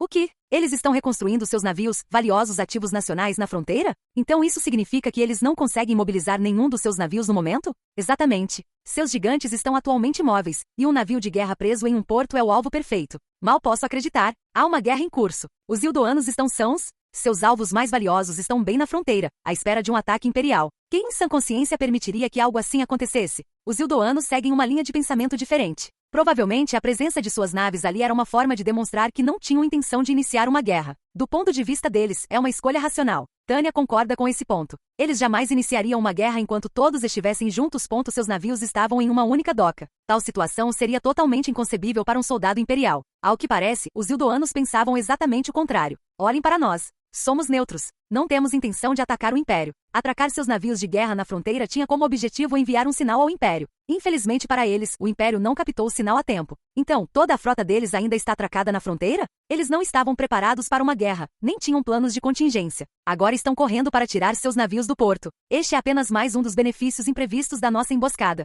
Aproveitando a incrível oportunidade, Tânia faz sua jogada. Isso significa que nosso exército pode apreender os navios deles. A situação naval do Império é crítica. Se houver alguma chance de melhorá-la, eles devem fazer o que for preciso. Mesmo que não fosse o caso e sua marinha estivesse em boas condições, 1 ou 2 novos navios de guerra sempre teriam um impacto significativo. Embora Tânia não considere necessariamente os navios de guerra os reis dos mares, o público os adora. Quase demais. Apreender qualquer número de navios de guerra seria a melhor forma de propaganda que se poderia desejar. Assim, um sonho cor-de-rosa desabrocha na mente de Tânia. Então é isso que ele quer dizer com tirar todos de uma vez. Que simples. Isso provavelmente não será possível. O general Zetor, silenciosamente mas com firmeza, arranca as pétalas das rosas no sonho de Tânia. Não acho que devamos deixar escapar esta oportunidade de adquirir novos navios. Não é bom desejar o que não se tem. O ataque ao território norte de Udoa ainda está na metade. Atualmente estamos caminhando sobre uma corda bamba extremamente fina. Suas principais forças estão atualmente na fase de deslocamento para o sul, abrindo caminho. Essa é a resposta natural de um superior ao considerar a imprevisibilidade do campo de batalha.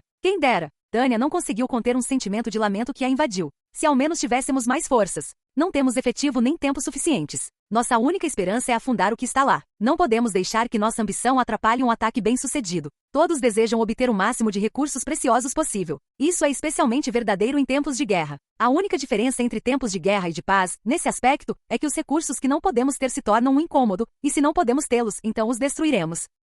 Chegando a essa inevitável conclusão lógica, Tânia desiste da ideia de adquirir mais navios. Então, presumo que nossa frota aérea atacará a frota naval inimiga? Nossa frota aérea está atualmente com dificuldades para manter a superioridade aérea no norte. Não há garantia de que conseguiríamos afundar todos os navios, mesmo que os usássemos para atacar o porto. Tânia não entendeu muito bem. Talvez façamos algo semelhante ao ataque a Port Arthur, na China, ou seja, sitiar o porto com artilharia pesada que possamos trazer ou com canhões ferroviários. Considerando a resistência dos navios de guerra, presumo que usaremos os canhões ferroviários. General, acho que entendi o que você quer dizer. O 203º Batalhão de Magos Aéreos atuaria como observadores de artilharia durante o cerco ao porto. Não posso deixar de notar a ironia de haver uma colina 203 em Udoa, como existe na China. Isso seria exatamente como Port Arthur se usássemos canhões ferroviários para destruir seus navios de guerra à distância. Deixem o ataque para o meu batalhão. Estamos acostumados a dar apoio às equipes de artilharia. Tânia afirma isso com convicção, mas guiar fogo de artilharia em território inimigo não é tarefa fácil. É um obstáculo considerável a ser superado. Dito isso, a situação deve ser diferente do apoio que precisavam dar a artilheiros isolados em Norden ou no Reno.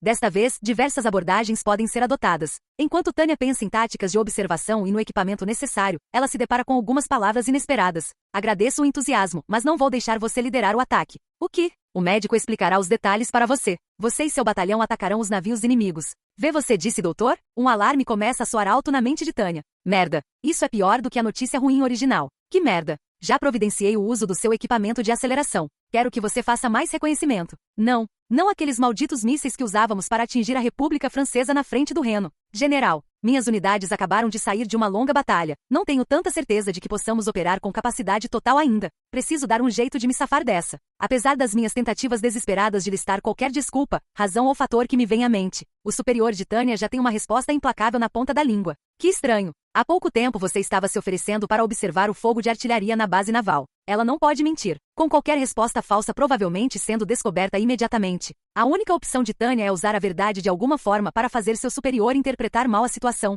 Infelizmente, o general Zetor pode muito bem ser o homem com mais experiência em empregar essa tática em todo o mundo. Portanto, Tânia percebe que sua única opção é se render agora. É-se sob suas ordens, senhor. O que deveria ser um banquete alegre e uma celebração para os membros do 203º Batalhão é imediatamente interrompido pelo som terrível de um alarme. Não se trata de um alarme real, mas sim de um alarme interno. Acionado pelo som de passos apressados que seus sentidos aguçados captam enquanto aguardam o retorno de seu comandante. As duas companhias de elite do 203º Batalhão de Magos Aéreos ouvem o alarme interno em uníssono e começam a devorar a comida. Essa característica os torna soldados fortes que sobreviverão à guerra. Eles precisam comer quando a comida estiver disponível. Esses veteranos, que são incomparáveis, sabem instintivamente que devem pegar qualquer comida que estiver ao seu alcance e engoli-la o mais rápido possível.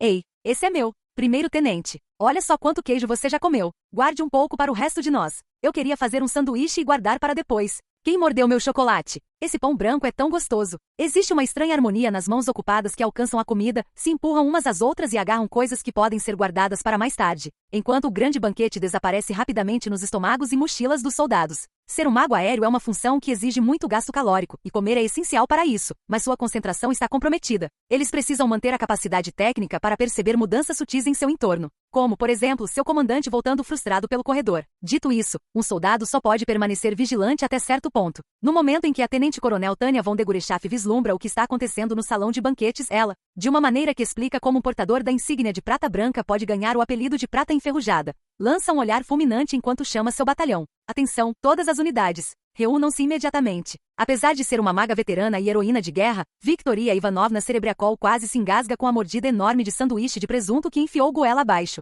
MRGH? Tosse, hein? O quê? O tom de voz de Tânia, sua presença e suas palavras. Uma veterana no meio de uma batalha feroz não precisa ser capaz de prever o futuro para saber o que está por vir com uma probabilidade de quase 100%. Seja o que for desta vez, certamente será algo ruim. Todos percebem que estão prestes a se envolver em algo problemático. Para uma veterana com a vasta experiência da primeira-tenente Cerebriacol, ela presume o pior e imediatamente entra em ação. O único problema é que são suas mãos e sua boca que estão se movendo. Todas as unidades do 203º Batalhão de Magos Aéreos, preparem-se para o destacamento. Mas nós acabamos de concluir nossa última missão? Minha subordinada protesta contra minhas ordens enquanto devora o que provavelmente é o pão branco mais delicioso que ela já comeu. Não que nosso pão de centeio comum não seja gostoso, mas o pão branco de grãos finos é incomparável. Você me ouviu? Espera.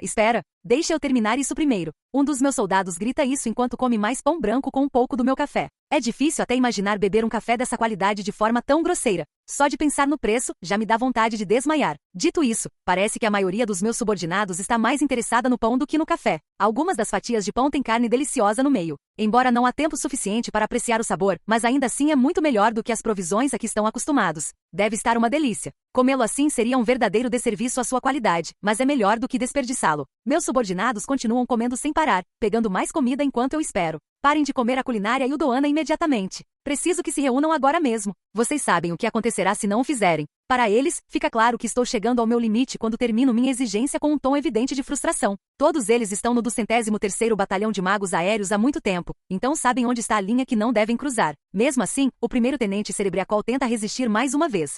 Por favor, nos dê as calorias que precisamos para a nossa próxima operação. Eu a encaro com o olhar mais gélido enquanto digo, num tom quase amável. Primeiro-tenente Cerebriacol, o senhor está afirmando que sua necessidade de comer tem prioridade sobre as ordens do seu comandante? Este é o limite. Eles conseguem ouvir minha raiva fervendo, prestes a explodir. Ao perceber que cometeu um erro, a primeira-tenente Cerebriacol se apressa em apagar as chamas que inadvertidamente atiçou. Oh, não. Não. Estou pronto para entrar em ação agora mesmo. Ela se levanta bruscamente da cadeira e começa a pegar coisas da mesa, atraindo outro olhar de descrença de Tânia. Ei, bicha. Sim. Largue os biscoitos. No auge do desespero, o primeiro-tenente Cerebriacol retruca. Estas são rações de emergência. Sua expressão transborda confiança. Essa afirmação talvez tivesse funcionado com outro superior, não fosse a longa relação entre eles. Você também tem um monte dos meus chocolates com você, não é? O chocolate e esses biscoitos são assuntos completamente distintos. Tudo bem. Só certifique-se de apreciar o sabor do meu café enquanto bebe. Sim, comandante. A primeira-tenente Cerebriacol se aproxima de onde os outros magos estão comendo e prontamente pega café suficiente para ela e Tânia. Para mais tarde. É óbvio para que serve. Eles vão aproveitar durante a próxima reunião. Assim, atendendo ao desejo do tenente-coronel de Gurechaf de realizar uma reunião confortável, a sala de reuniões utilizada é bem abastecida com chocolate e café. O aroma perfumado dos grãos de café preenche a sala, onde o Dr. Sugel lhes oferece uma explicação entusiasmada sobre seus novos e aprimorados mísseis V1. Os membros do batalhão de magos ignoram a fragrância enquanto sua comandante começa a explicar a operação que estão prestes a realizar. Uma explicação simples seria mais do que suficiente para as tropas de magos experientes em batalha, que já executaram operações com sucesso usando os V1 e V2. Nosso alvo é um grupo de navios de guerra inimigos. Só isso. Com plena consciência do ocorrido, as tropas de magos se aproximam para embarcar nas engenhocas do cientista louco. Estamos embarcando na versão mais recente dos V1 do Doutor, em uma plataforma de lançamento preparada às pressas. No entanto, o único que reconhece as melhorias em uma característica fundamental dos mísseis é o próprio Dr. Sugel. Do ponto de vista de Tânia, um V1 que agora consegue girar um pouco mais em seu próprio eixo ainda é o mesmo V1 de sempre. Os 12 pilotos se impulsionam pelos céus azuis de Uldoa, aproveitando um fluxo de combustível de hidrazina. Dentro da armadilha mortal de aço, Tânia e seus veteranos fazem pequenos ajustes em suas trajetórias enquanto voam pelo ar. A velocidade dos V1 é tão intensa como sempre, enquanto rasgam o céu rumo ao seu alvo. A essa velocidade, seus inimigos não terão tempo algum para reagir antes que concluam sua missão. Devemos ter em mente, contudo, que o exército ildoano não é o exército François. Em outras palavras, o primeiro não está em posição de ficar de braços cruzados esperando o ataque chegar. Ildoa é uma candidata tardia a se juntar a esta guerra. Para o bem ou para o mal, eles possuem amplo conhecimento da capacidade do exército imperial de realizar ataques de decapitação, após observarem tudo de fora durante todo esse tempo. Isso pode ser uma vantagem para a neutralidade. Eles ainda têm os recursos e o orçamento para se manterem cientes dos pontos fortes de seu inimigo. Os militares ildoanos estacionados no Império e na comunidade estão inclusive em posição de explorar táticas de ambas as perspectivas quando se trata de combater o Império. Embora ambas as perspectivas sejam incompletas, são mais do que suficientes para criar um esboço que sirva de base para seus cenários. Ainda não se sabe se seus planos serão eficazes em combate real. No entanto, o fato é que eles terão um plano de contingência. Assim, fica claro o que os soldados da base naval devem fazer. Sua guarnição não precisa hesitar. Assim que a notícia do ataque chegar da fronteira, a guarnição naval rapidamente tomará posições para defender a base. Eles têm o equipamento e o pessoal necessários e estão enfrentando o inimigo para o qual se prepararam. A Marinha Eldoana se move o mais rápido possível, seguindo os planos de contingência que haviam elaborado para um ataque como este.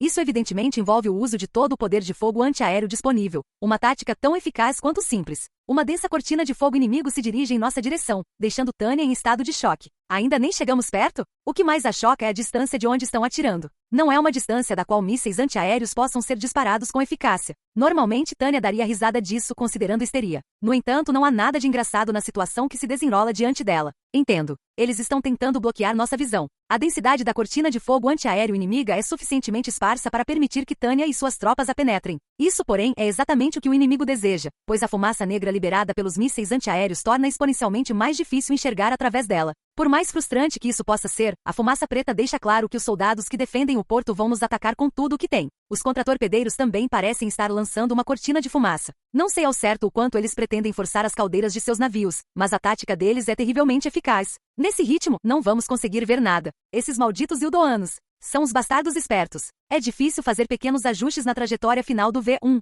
Qualquer pequena mudança tem um enorme impacto no local onde um míssil como esse vai cair. A tática empregada pela Marinha Eldoana é a maneira perfeita de defender-se deles. É exatamente isso que o Império faria nas mesmas circunstâncias. Talvez tenhamos subestimado nosso oponente devido aos seus muitos anos de paz. Uma parte dela não esperava grandes desafios nessa operação devido à falta de experiência deles. Talvez a forma como aniquilaram o exército inimigo no ataque inicial tenha contribuído para o seu erro de julgamento. Tânia precisa aceitar que cometeu um erro. Pensando bem, a nação de Eldoa é, afinal, uma nação marítima. Assim como a marinha da comunidade representa uma grande ameaça, apesar de seu exército deplorável, os oficiais navais que dependem de suas habilidades náuticas são extremamente astutos. Sempre me pego com inveja daquilo que não posso ter. Droga, é por isso que eu detesto a marinha. A marinha do Império é tão pouco confiável em comparação com a de todos os seus inimigos. Isso cria um desequilíbrio terrível. É totalmente injusto. Gostaria que a marinha do meu país refletisse mais sobre suas próprias práticas. Todos, exceto nossos submarinos, são praticamente um desperdício de combustível. Dá vontade de arrancar os fuzileiros navais dos submarinos e mandá-los para o leste como soldados de infantaria. Talvez isso os colocasse na linha.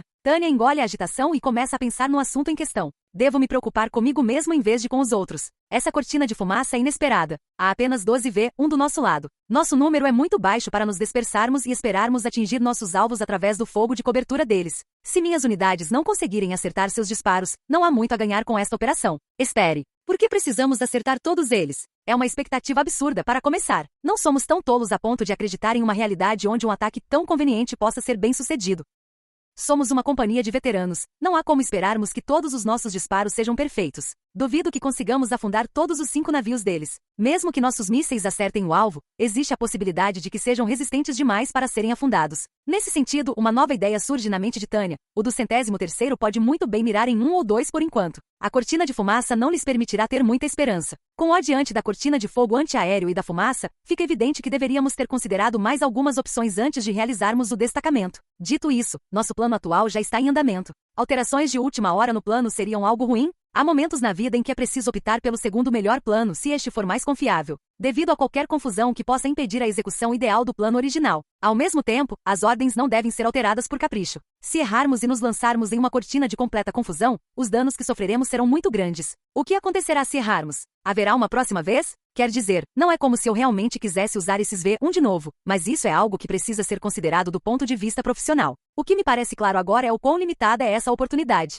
Se os navios inimigos conseguirem chegar ao mar, os V1 não terão efeito algum. Talvez pudéssemos tentar novamente com os V2, mas duvido que algo funcione se eles souberem que estamos vindo atrás deles. Acho que a resposta para tudo isso é simples. Basta um sorriso irônico de Tânia. Precisamos eliminar nossos inimigos enquanto ainda temos a chance. Isso é tudo o que importa. Portanto, eles não podem deixar essa oportunidade escapar. Em vez de tentarmos mudar de rumo, vamos garantir que afundaremos pelo menos 1 ou 2 navios de guerra. Só existe um problema. E isso é um grande problema. Esses V1 são criações daquele cientista louco. Será que é realmente aceitável que Tânia e seus soldados arrisquem suas vidas nessas armadilhas mortais? Para o bem ou para o mal, porém, a resposta às suas preocupações já lhe foi imposta. Agora que chegamos até aqui, não há como voltar atrás. É claro que Tânia nunca quis usar esses aparelhos. mas seu superior tomou a decisão, colocando a vida dela em risco por ela. Com ordens tão claras, não há outra escolha a não ser confiar naquele maldito cientista louco. Desde o início, essa nunca foi uma decisão que coubesse a Tânia tomar. Pedidos são pedidos. Que grande mentira. É terrível ter que trabalhar para outra pessoa. Agora que ela decidiu mudar de emprego, definitivamente não pode fazer nada que a coloque diante de um pelotão de fuzilamento. Com certeza, jamais imaginei que me colocariam de volta em um desses.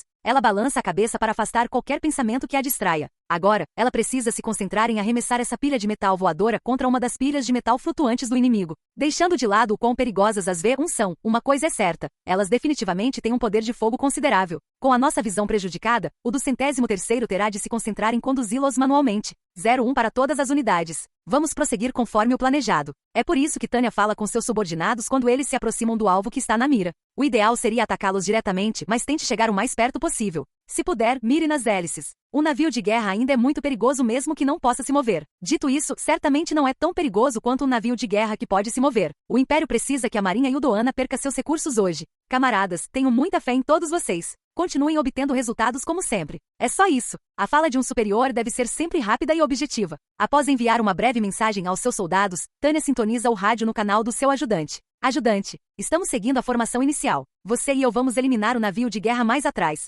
Roger, devo verificar os propulsores de hidrazina. Parecem estar funcionando perfeitamente. Mantendo nossa velocidade impressionante, rasgamos o ar em direção ao nosso alvo. Descemos como bolas de destruição voadoras que logo farão uma visitinha aos navios de guerra ancorados no porto abaixo. Nosso inimigo, por outro lado, está fazendo tudo o que pode para pôr um fim rápido à nossa visita. As forças inimigas em terra estão lançando literalmente tudo o que tem contra nossos V1 que se aproximam rapidamente. Eles começam a adicionar tiros certeiros à cortina inicial de fogo antiaéreo que bloqueia o caminho do 103º. A Marinha Yudoana é boa. Embora seja evidente que lhes falte experiência, eles conseguem se movimentar como uma equipe. Tânia concorda com a cabeça ao comentário de seu ajudante. Isso me deixa com inveja. Sua marinha é extremamente bem treinada e instruída. As forças abaixo dela são provavelmente as mais bem equipadas entre todas as potências beligerantes no momento. Se as tropas abaixo forem tão bem treinadas quanto armadas, elas serão um modelo a ser seguido por todos os ramos das forças armadas imperiais. O Império não quer enfrentar uma potência que não opere da mesma forma que ele, como uma fábrica exploradora. É assustador como empresas que funcionam bem conseguem estender sua eficiência até mesmo aos funcionários de nível mais baixo. Tânia precisa reconhecer a vantagem do inimigo. Dito isso, ela também garantirá que a experiência dele seja o fator decisivo nesta batalha. Essa vantagem precisa ser usada ao máximo. Não precisamos dar a esses soldados a experiência que lhes falta. Concordo. Enquanto ouve a resposta de seu ajudante, Tânia começa a fazer os ajustes finais em sua rota de voo. A fumaça que bloqueia a visão deles é muito incômoda, mas é uma tática com a qual já estão acostumados. Os navios de guerra deles são nossos. Nosso alvo, toda a frota naval de Yudoa. Após os ajustes finais, meus soldados e eu ejetamos de nossos coquetes V1. Enquanto os mísseis mergulham em direção ao azul profundo do mar de Yudoa, Tânia e seus magos conseguem se distanciar da explosão alçando voo. Eles voltam sua atenção para o céu acima do porto naval, que continua tão repleto de projéteis quanto momentos antes. A marinha de Yudoa continua lançando tudo o que tem contra o do 103º em forma de fogo antiaéreo. Para piorar a situação, parece que alguns de seus inimigos confirmaram visualmente o que eles disseram. Que irritante! Eles estão chegando ao ponto de concentrar o fogo antiaéreo em magos individuais. É claro que isso não é suficiente para colocar nenhum dos meus magos em perigo, graças às nossas películas protetoras e blindagens defensivas. Mesmo assim, nunca é uma experiência agradável estar sob tanto fogo intenso, exceto por um punhado de soldados com um fetiche particular por serem pegos pelas miras inimigas. Isso é o máximo de estresse que uma guerra pode oferecer. Não vou negar os desejos de outra pessoa, mas certamente não compartilho desses interesses peculiares. Pelo canto do olho, Tânia vê o brilho de uma arma insana, o produto insano da paixão insana de um cientista louco. Seus mísseis veiculares, com seu design altamente penetrante, amplo impulso e poder explosivo considerável, demonstram tão pouca contenção quanto seu criador ao se dirigirem diretamente para seus alvos. Afinal, foi para isso que ele os criou, e eles fazem bem aquilo para o qual foram feitos. Os mísseis V1 de fabricação imperial rasgam o céu azul, o mar azul e os navios de guerra cinzentos de Yudoa, que correm para deixar o porto em 12 linhas retas. O resultado foi uma calamidade total. Nenhuma quantidade de fumaça poderia esconder o que aconteceu. 6 dos V1 acertaram o alvo em cheio. Outros 4 passaram perto. As consequências do ataque são impressionantes. Como os navios ainda não deixaram o porto, não podem realizar manobras evasivas significativas. Uma embarcação presa no porto é um alvo fácil. Isso é ainda mais verdadeiro para a elite do 203º Esquadrão. Este é o ambiente ideal para obter resultados. A companhia de magos, sozinha, acerta em cheio 2 navios de guerra e consegue até virar um terceiro. A explosão é incrível. O som da explosão ecoa pelo céu, a onda de choque sendo suficiente para abalar a formação de magos aéreos. Observo a baía com satisfação. É fácil ver o impacto da explosão. Da frota naval de Yudoa, restam apenas 2 de seus navios de elite, e mesmo esses mal conseguem se manter à tona. Acredito que seja justo dizer que os incapacitamos. Retiramos-lhes a mobilidade. Os barcos estão ou a caminho do fundo do mar ou em processo de virar. Ninguém pode prever o futuro, mas uma coisa é certa. Eles não vão chegar a lugar nenhum com seus barcos nesse estado. Num só golpe, eliminamos a frota naval dos quais os ildoanos se orgulhavam. Seus barcos certamente não verão nenhuma batalha nesta guerra. A densa fumaça preta que subia das chamas ardentes lá embaixo dizia isso a Tânia. 3 barcos afundaram e 2 foram destruídos. As massas de Oaço apodrecerá no Oceano Azul de Ildoa, agora manchado de preto pelo combustível diesel. A fumaça negra que bloqueava a visão até instantes atrás agora é um espetáculo brilhante de várias cores, refletida pelas magníficas chamas das naves inimigas. Em pouco tempo, a companhia rapidamente terminou de se reagrupar nos céus. O fato de não ter havido problemas na injeção dos V1 é uma ótima notícia. Esta é uma vitória impecável, conquistada sem sofrer nenhuma derrota. Deveríamos capitalizar sobre os nossos resultados? Da minha parte, ouço minha ajudante dar sua opinião. Ultimamente, ela tem demonstrado uma certa tendência a atacar nossos inimigos mais fracos. Em momentos como este, Tânia se preocupa um pouco com o futuro da mulher. Primeiro-tenente, é em momentos como este que sinto a necessidade de lhe lembrar, para não se esquecer de que estamos em guerra. Saber a hora de desistir é essencial para ser um soldado profissional. Porque ela não percebe que a fraqueza que o inimigo está demonstrando agora representa a oportunidade perfeita para voltar para casa a tempo? Será que a primeira-tenente Cerebriacol acha seu trabalho tão gratificante que pode continuar sem limites? Primeiro-tenente, o senhor considera nosso trabalho gratificante?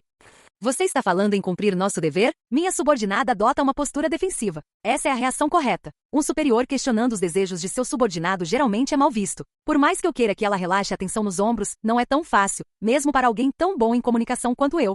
Depois de pensar um pouco, pergunto-lhe novamente com naturalidade. Ah, não. Eu só estava me perguntando se você é o tipo de pessoa que busca a realização no trabalho. Só isso. Confesso que estou um pouco preocupada se isso será compreendido da maneira que desejo. No entanto, pela expressão da minha subordinada, percebo que as palavras de Tânia a atingiram. Bem, acho que é melhor se houver algum. Obrigada, Visha. Isso parece normal. Talvez a tendência dela a buscar satisfação seja apenas leve, no máximo. Ela provavelmente é uma pessoa comum. Tânia, por exemplo, gosta muito mais de um trabalho gratificante do que de um improdutivo. Isso faz parte da vida. Todas as unidades recuar. Cumprimos nossa missão com perfeição. Vamos finalizá-la sem sofrer nenhuma perda. Chegou a hora da nossa grande fuga. Poucas forças conseguem escapar tão rápido quanto os veteranos do 203º Batalhão de Magos Aéreos. Saímos de lá tão depressa que fica claro para qualquer um em terra que não somos do tipo que fica rondando os céus inimigos mais tempo do que o necessário. A equipe da companhia aérea troca brincadeiras espirituosas enquanto retornamos à nossa base, embora nunca baixemos a guarda. Sem movimentos desnecessários até o final, Tânia acena com a cabeça satisfeita ao chegarmos à base.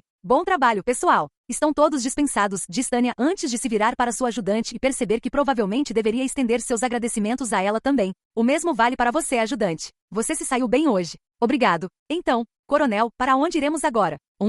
Vamos mudar de lugar. Para onde? Isso é um fato consumado. Para frente, obviamente. Tânia já está sorrindo. Já está na hora de irmos para a linha de frente e servirmos de retaguarda para Vais e os outros. Vamos para a frente de batalha mesmo depois de termos destruído todos aqueles destroyers? Ainda não terminamos? Embora a ajudante de Tânia mal consiga engolir as palavras, fica claro o que ela quer dizer. Eles limparam o campo de batalha para o coronel Lergen e destruíram toda uma frota naval inimiga. Analisando como tem se movimentado nos últimos dias, fica claro que estão sendo sobrecarregados. Como sinto falta do Departamento de Normas Trabalhistas. Mas, infelizmente, não devemos lamentar o que não podemos ter. De qualquer forma, nenhuma norma trabalhista seria capaz de proteger um soldado imperial. Por isso precisamos seguir em frente, é para o nosso próprio bem. Quanto mais tempo ficarmos na reserva, maior a probabilidade de sermos incumbidos de outra missão perigosa. Ficar na retaguarda é de alto risco e alto retorno. Tânia ela prefere correr riscos moderados e obter retornos moderados na retaguarda da linha de frente. Sem mencionar que não há uma única pessoa no Império que ousaria chamar o deslocamento para a linha de frente de fugir da batalha. Portanto, do ponto de vista da minimização de riscos, não há razão para que não se dirijam para a frente de batalha. Compreendo as suas preocupações, ajudante, mas o Camp Group precisa de todo o apoio possível. Considerando as circunstâncias, não posso discordar. Como não deveria ser. Não temos tempo a perder comendo uma refeição grátis lá atrás. As palavras de Tânia são recebidas com uma reação inesperada. Será que você ainda está? O que é isso, ajudante? Você ainda está com raiva? Irritada? Isso incomoda Tânia, que responde com sinceridade. Com raiva de quê? Sobre o presunto antes de sermos enviados para o campo de batalha. O presunto que você enfiou entre as bochechas? Não sou tão mesquinho a ponto de guardar rancor por um pedaço de presunto que não pude comer porque alguém chegou primeiro. 19 de novembro, ano unificado de 1927, território imperial ocupado. Deixando de lado as implicações políticas e militares da campanha de Ildoa, as linhas de frente de Ildoa são um lugar delicioso para lutar. Não estou falando apenas do presunto ou do queijo. O olhar atento de Tânia capta cada grão de café importado que existe. Há até algumas máquinas divertidas para levarmos para casa, como este moedor de café. Estou ansioso para poder saborear um expresso sempre que quiser. Uma máquina de expresso seria mais prática, mas ainda não existe uma no mundo. Acho que vou dar uma volta pelo nosso novo território e comprar o que preciso. Legalmente, claro. Tânia insiste que seus subordinados também sigam essa política, pois é muito mais racional e seguro para eles se apropriarem sistematicamente de recursos. Eles preferem confiscar seus bens em vez de saqueá-los. Além disso, é legal para eles fazerem isso dessa forma. Primeiro-tenente Cerebriacol, prepare alguma moeda da Commonwealth para eu usar mais tarde. Você vai comprar alguma coisa? Isso mesmo. Moeda estrangeira é um recurso valioso em território inimigo. As pessoas depositam muito mais confiança nela do que na moeda militar. Devo mencionar que adquirimos toda a moeda que usamos para compras dos cofres inimigos. É relativamente fácil obtê-la durante incursões a bases inimigas, embora eu duvide que meus colegas de outros ramos do exército tentariam fazer o mesmo. Exceto nos momentos em que estamos envolvidos em combates intensos, ela é sempre uma ferramenta poderosa para adquirir suprimentos na linha de frente. Sansu expressou isso da melhor forma. Um general sábio obtém o que precisa do inimigo. Uma carroça de suprimentos inimigos vale por 20 das suas próprias. Ele provavelmente era um gênio da gestão. Era muito melhor que Marques em termos de percepção de custos. Vamos começar com o reconhecimento. Vamos lá. Eu irei com você. Tudo bem. Enquanto caminhávamos por território ocupado, parte da paisagem se destacava de forma gritante. Notaríamos isso mesmo se não estivéssemos em missão de reconhecimento. Tudo aqui é tão bonito, ao contrário do Império, excluindo as partes que destruímos. Como meu ajudante destaca, a mácula na paisagem são os restos de prédios e casas em ruínas. É justo concluir que o Império é responsável pela maior parte da destruição. Afinal, os danos mais recentes tendem a ser causados por balas. Nossas tropas terrestres realmente não estão se contendo agora, não é? Talvez os Ildoanos sejam um pouco sofisticados demais nesse aspecto. A maioria das forças inimigas recuou sem sequer explodir uma ponte atrás de si. Contudo, corre o boato de que houve uma exceção, alguém que teve coragem para fazê-lo. Ouvi dizer que há um ponto específico que foi tão devastado que parece ter sido obra da Federação. Felizmente para nós, ações tão decisivas ainda são raras. A maioria dos Ildoanos parece até agir como se tudo estivesse normal. Eles não se importam se for o Império, a Federação ou a comunidade britânica que os atacar. Não consigo imaginar um único país que permitiria que suas estradas fossem tomadas sem serem danificadas. Nesse aspecto, Ildoa ainda é bastante pacífica. O fato de eles hesitarem em destruir suas estradas mostra que simplesmente não têm vocação para a guerra. Não é como se, minha ajudante timidamente, faz um gesto para que eu compartilhe sua opinião com ela. Destruímos o que está em nosso caminho porque quisemos.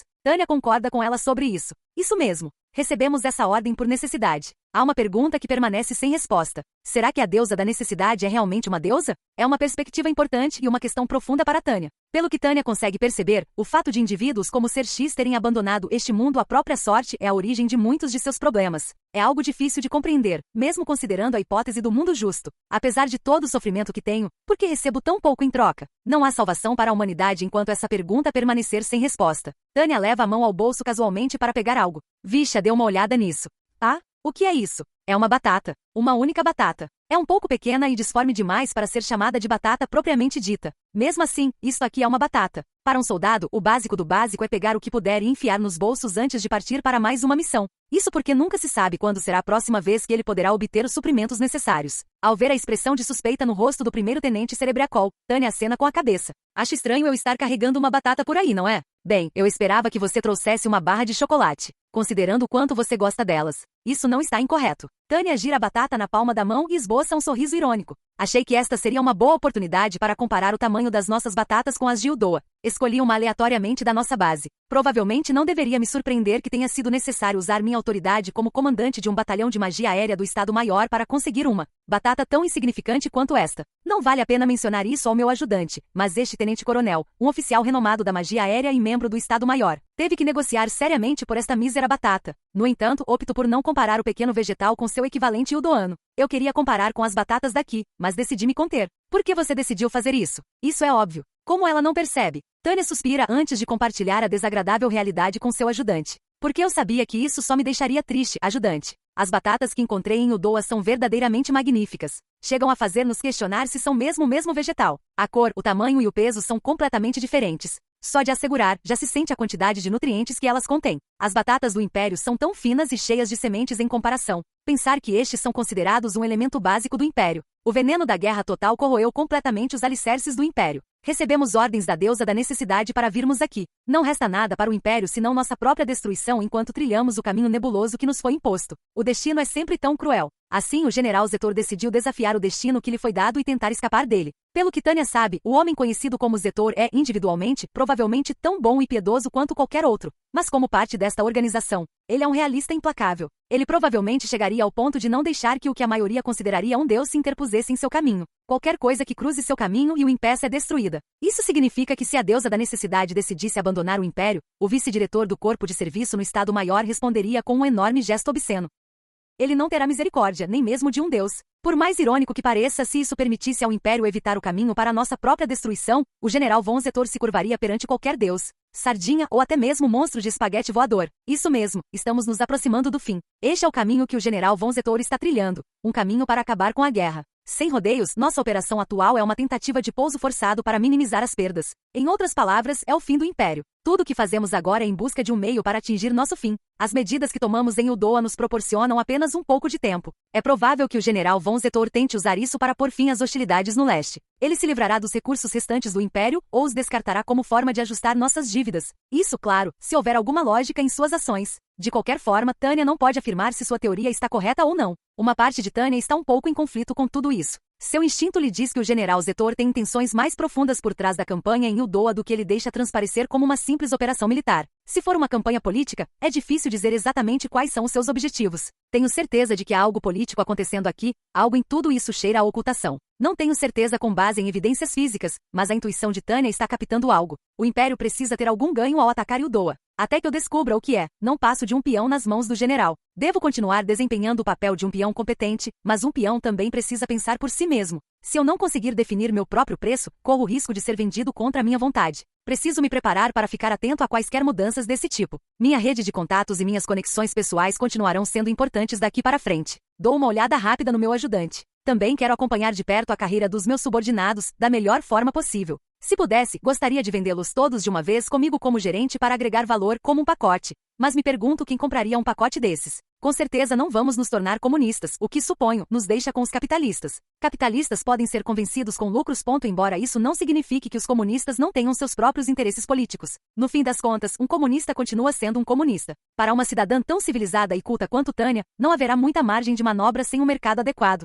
Se ela pretende se vender junto com seus soldados, é melhor que o comprador tenha muito dinheiro. Tomara que quando os Estados Unidos chegarem a Uldoa, consigam fazer um bom negócio com ela. HM? Tanya é repentinamente tomada por uma sensação estranha. Ela afasta a conspiração que lhe surge na mente com um sorriso. Talvez eu não devesse pensar demais nas coisas. Se esse for o objetivo final de tudo isso, então Tanya definitivamente está dando muita importância às coisas. Ela deve estar cansada das últimas semanas. Tanya recomeça a caminhar em silêncio pelo território imperial recentemente ocupado. Sua ajudante a segue com olhares de dúvida, mas, felizmente, ela sabe quando não é bom se intrometer. Neste momento nós, o Império, estamos invadindo Uldoa. Uma coisa é claramente visível em seu novo território. Até mesmo as ruínas em Uldoa são feitas de pedras coloridas. O povo daqui é bem nutrido em comparação com o do acampamento imperial, que só pode ser descrito como faminto. A diferença de poder entre nossas nações é gritante. Se o Império fosse tão forte quanto Átila quando invadiu Roma, nossa história poderia ter sido diferente. Infelizmente não somos hunos. Um país impotente, que triste, coronel. Estou apenas resmungando para mim mesmo, primeiro-tenente. Não se preocupe comigo. Ela dispensa seu ajudante com um gesto de mão e olha para os céus de Uldoa. São tão nítidas, tão azuis, tão belas. Aqui faz tanto sol, um mundo cheio de luz solar. Está tão claro aqui que os uniformes militares que nós, invasores, usamos enquanto avançamos para o sul, se destacam como um dedo dolorido. Este não é um lugar para o Império. O poderoso sistema que o Império outrora detinha foi desgastado pela guerra, e nossos lucros praticamente desapareceram. Para piorar a situação, nosso sistema de valores também está sendo corroído pela guerra. Nunca poderemos recuperar a glória que tínhamos antes desta guerra. Quer queiramos, quer não, o Reich e o seu império estão num caminho irreversível rumo à sua própria destruição. Pensando nisso, Tanya mexe numa batata pequena e esboça um sorriso irônico enquanto observa algumas ruínas. Tanya pode não ser César, mas sabe exatamente como ele deve ter se sentido. Ela precisa cruzar o Rubicão, mas se o fizer, o mundo será diferente de como era ontem. Tanya não descarta a possibilidade de mudar de emprego. É uma parte importante do avanço de sua carreira. As pessoas não deveriam ter seu direito de escolha negado por livre e espontânea vontade. E, no entanto, mesmo assim, agora que as coisas chegaram a este ponto, não nos resta outra opção senão seguir em frente até o fim. Não se pode dizer que algum de nós desejasse isso. Mas uma coisa é certa. Sei que o general von Zetor está travando uma luta inútil, usando a derrota como pretexto. O destino já está traçado. Resta apenas esperar pelos resultados, algo que só saberemos quando o jogo parar de rolar. Mas estamos falando do general Zetor aqui. É seguro presumir que ele tenha manipulado o resultado de alguma forma. Será que ele vai enganar o Império, o mundo ou a todos? Tanya não tem como saber disso. Minha única opção é tentar imaginar qual será o nosso destino. Se ele me trará benefícios ou se marcará o início de uma nova era. Tudo o que sei é que as coisas já estão em andamento. Não há mais nada a dizer. O Império está tão esfarrapado quanto esta batata imunda. Só nos resta um caminho a seguir, cruzar o Rubicão e correr contra o que quer que nos aguarde. A sorte está lançada, e não há como voltar atrás.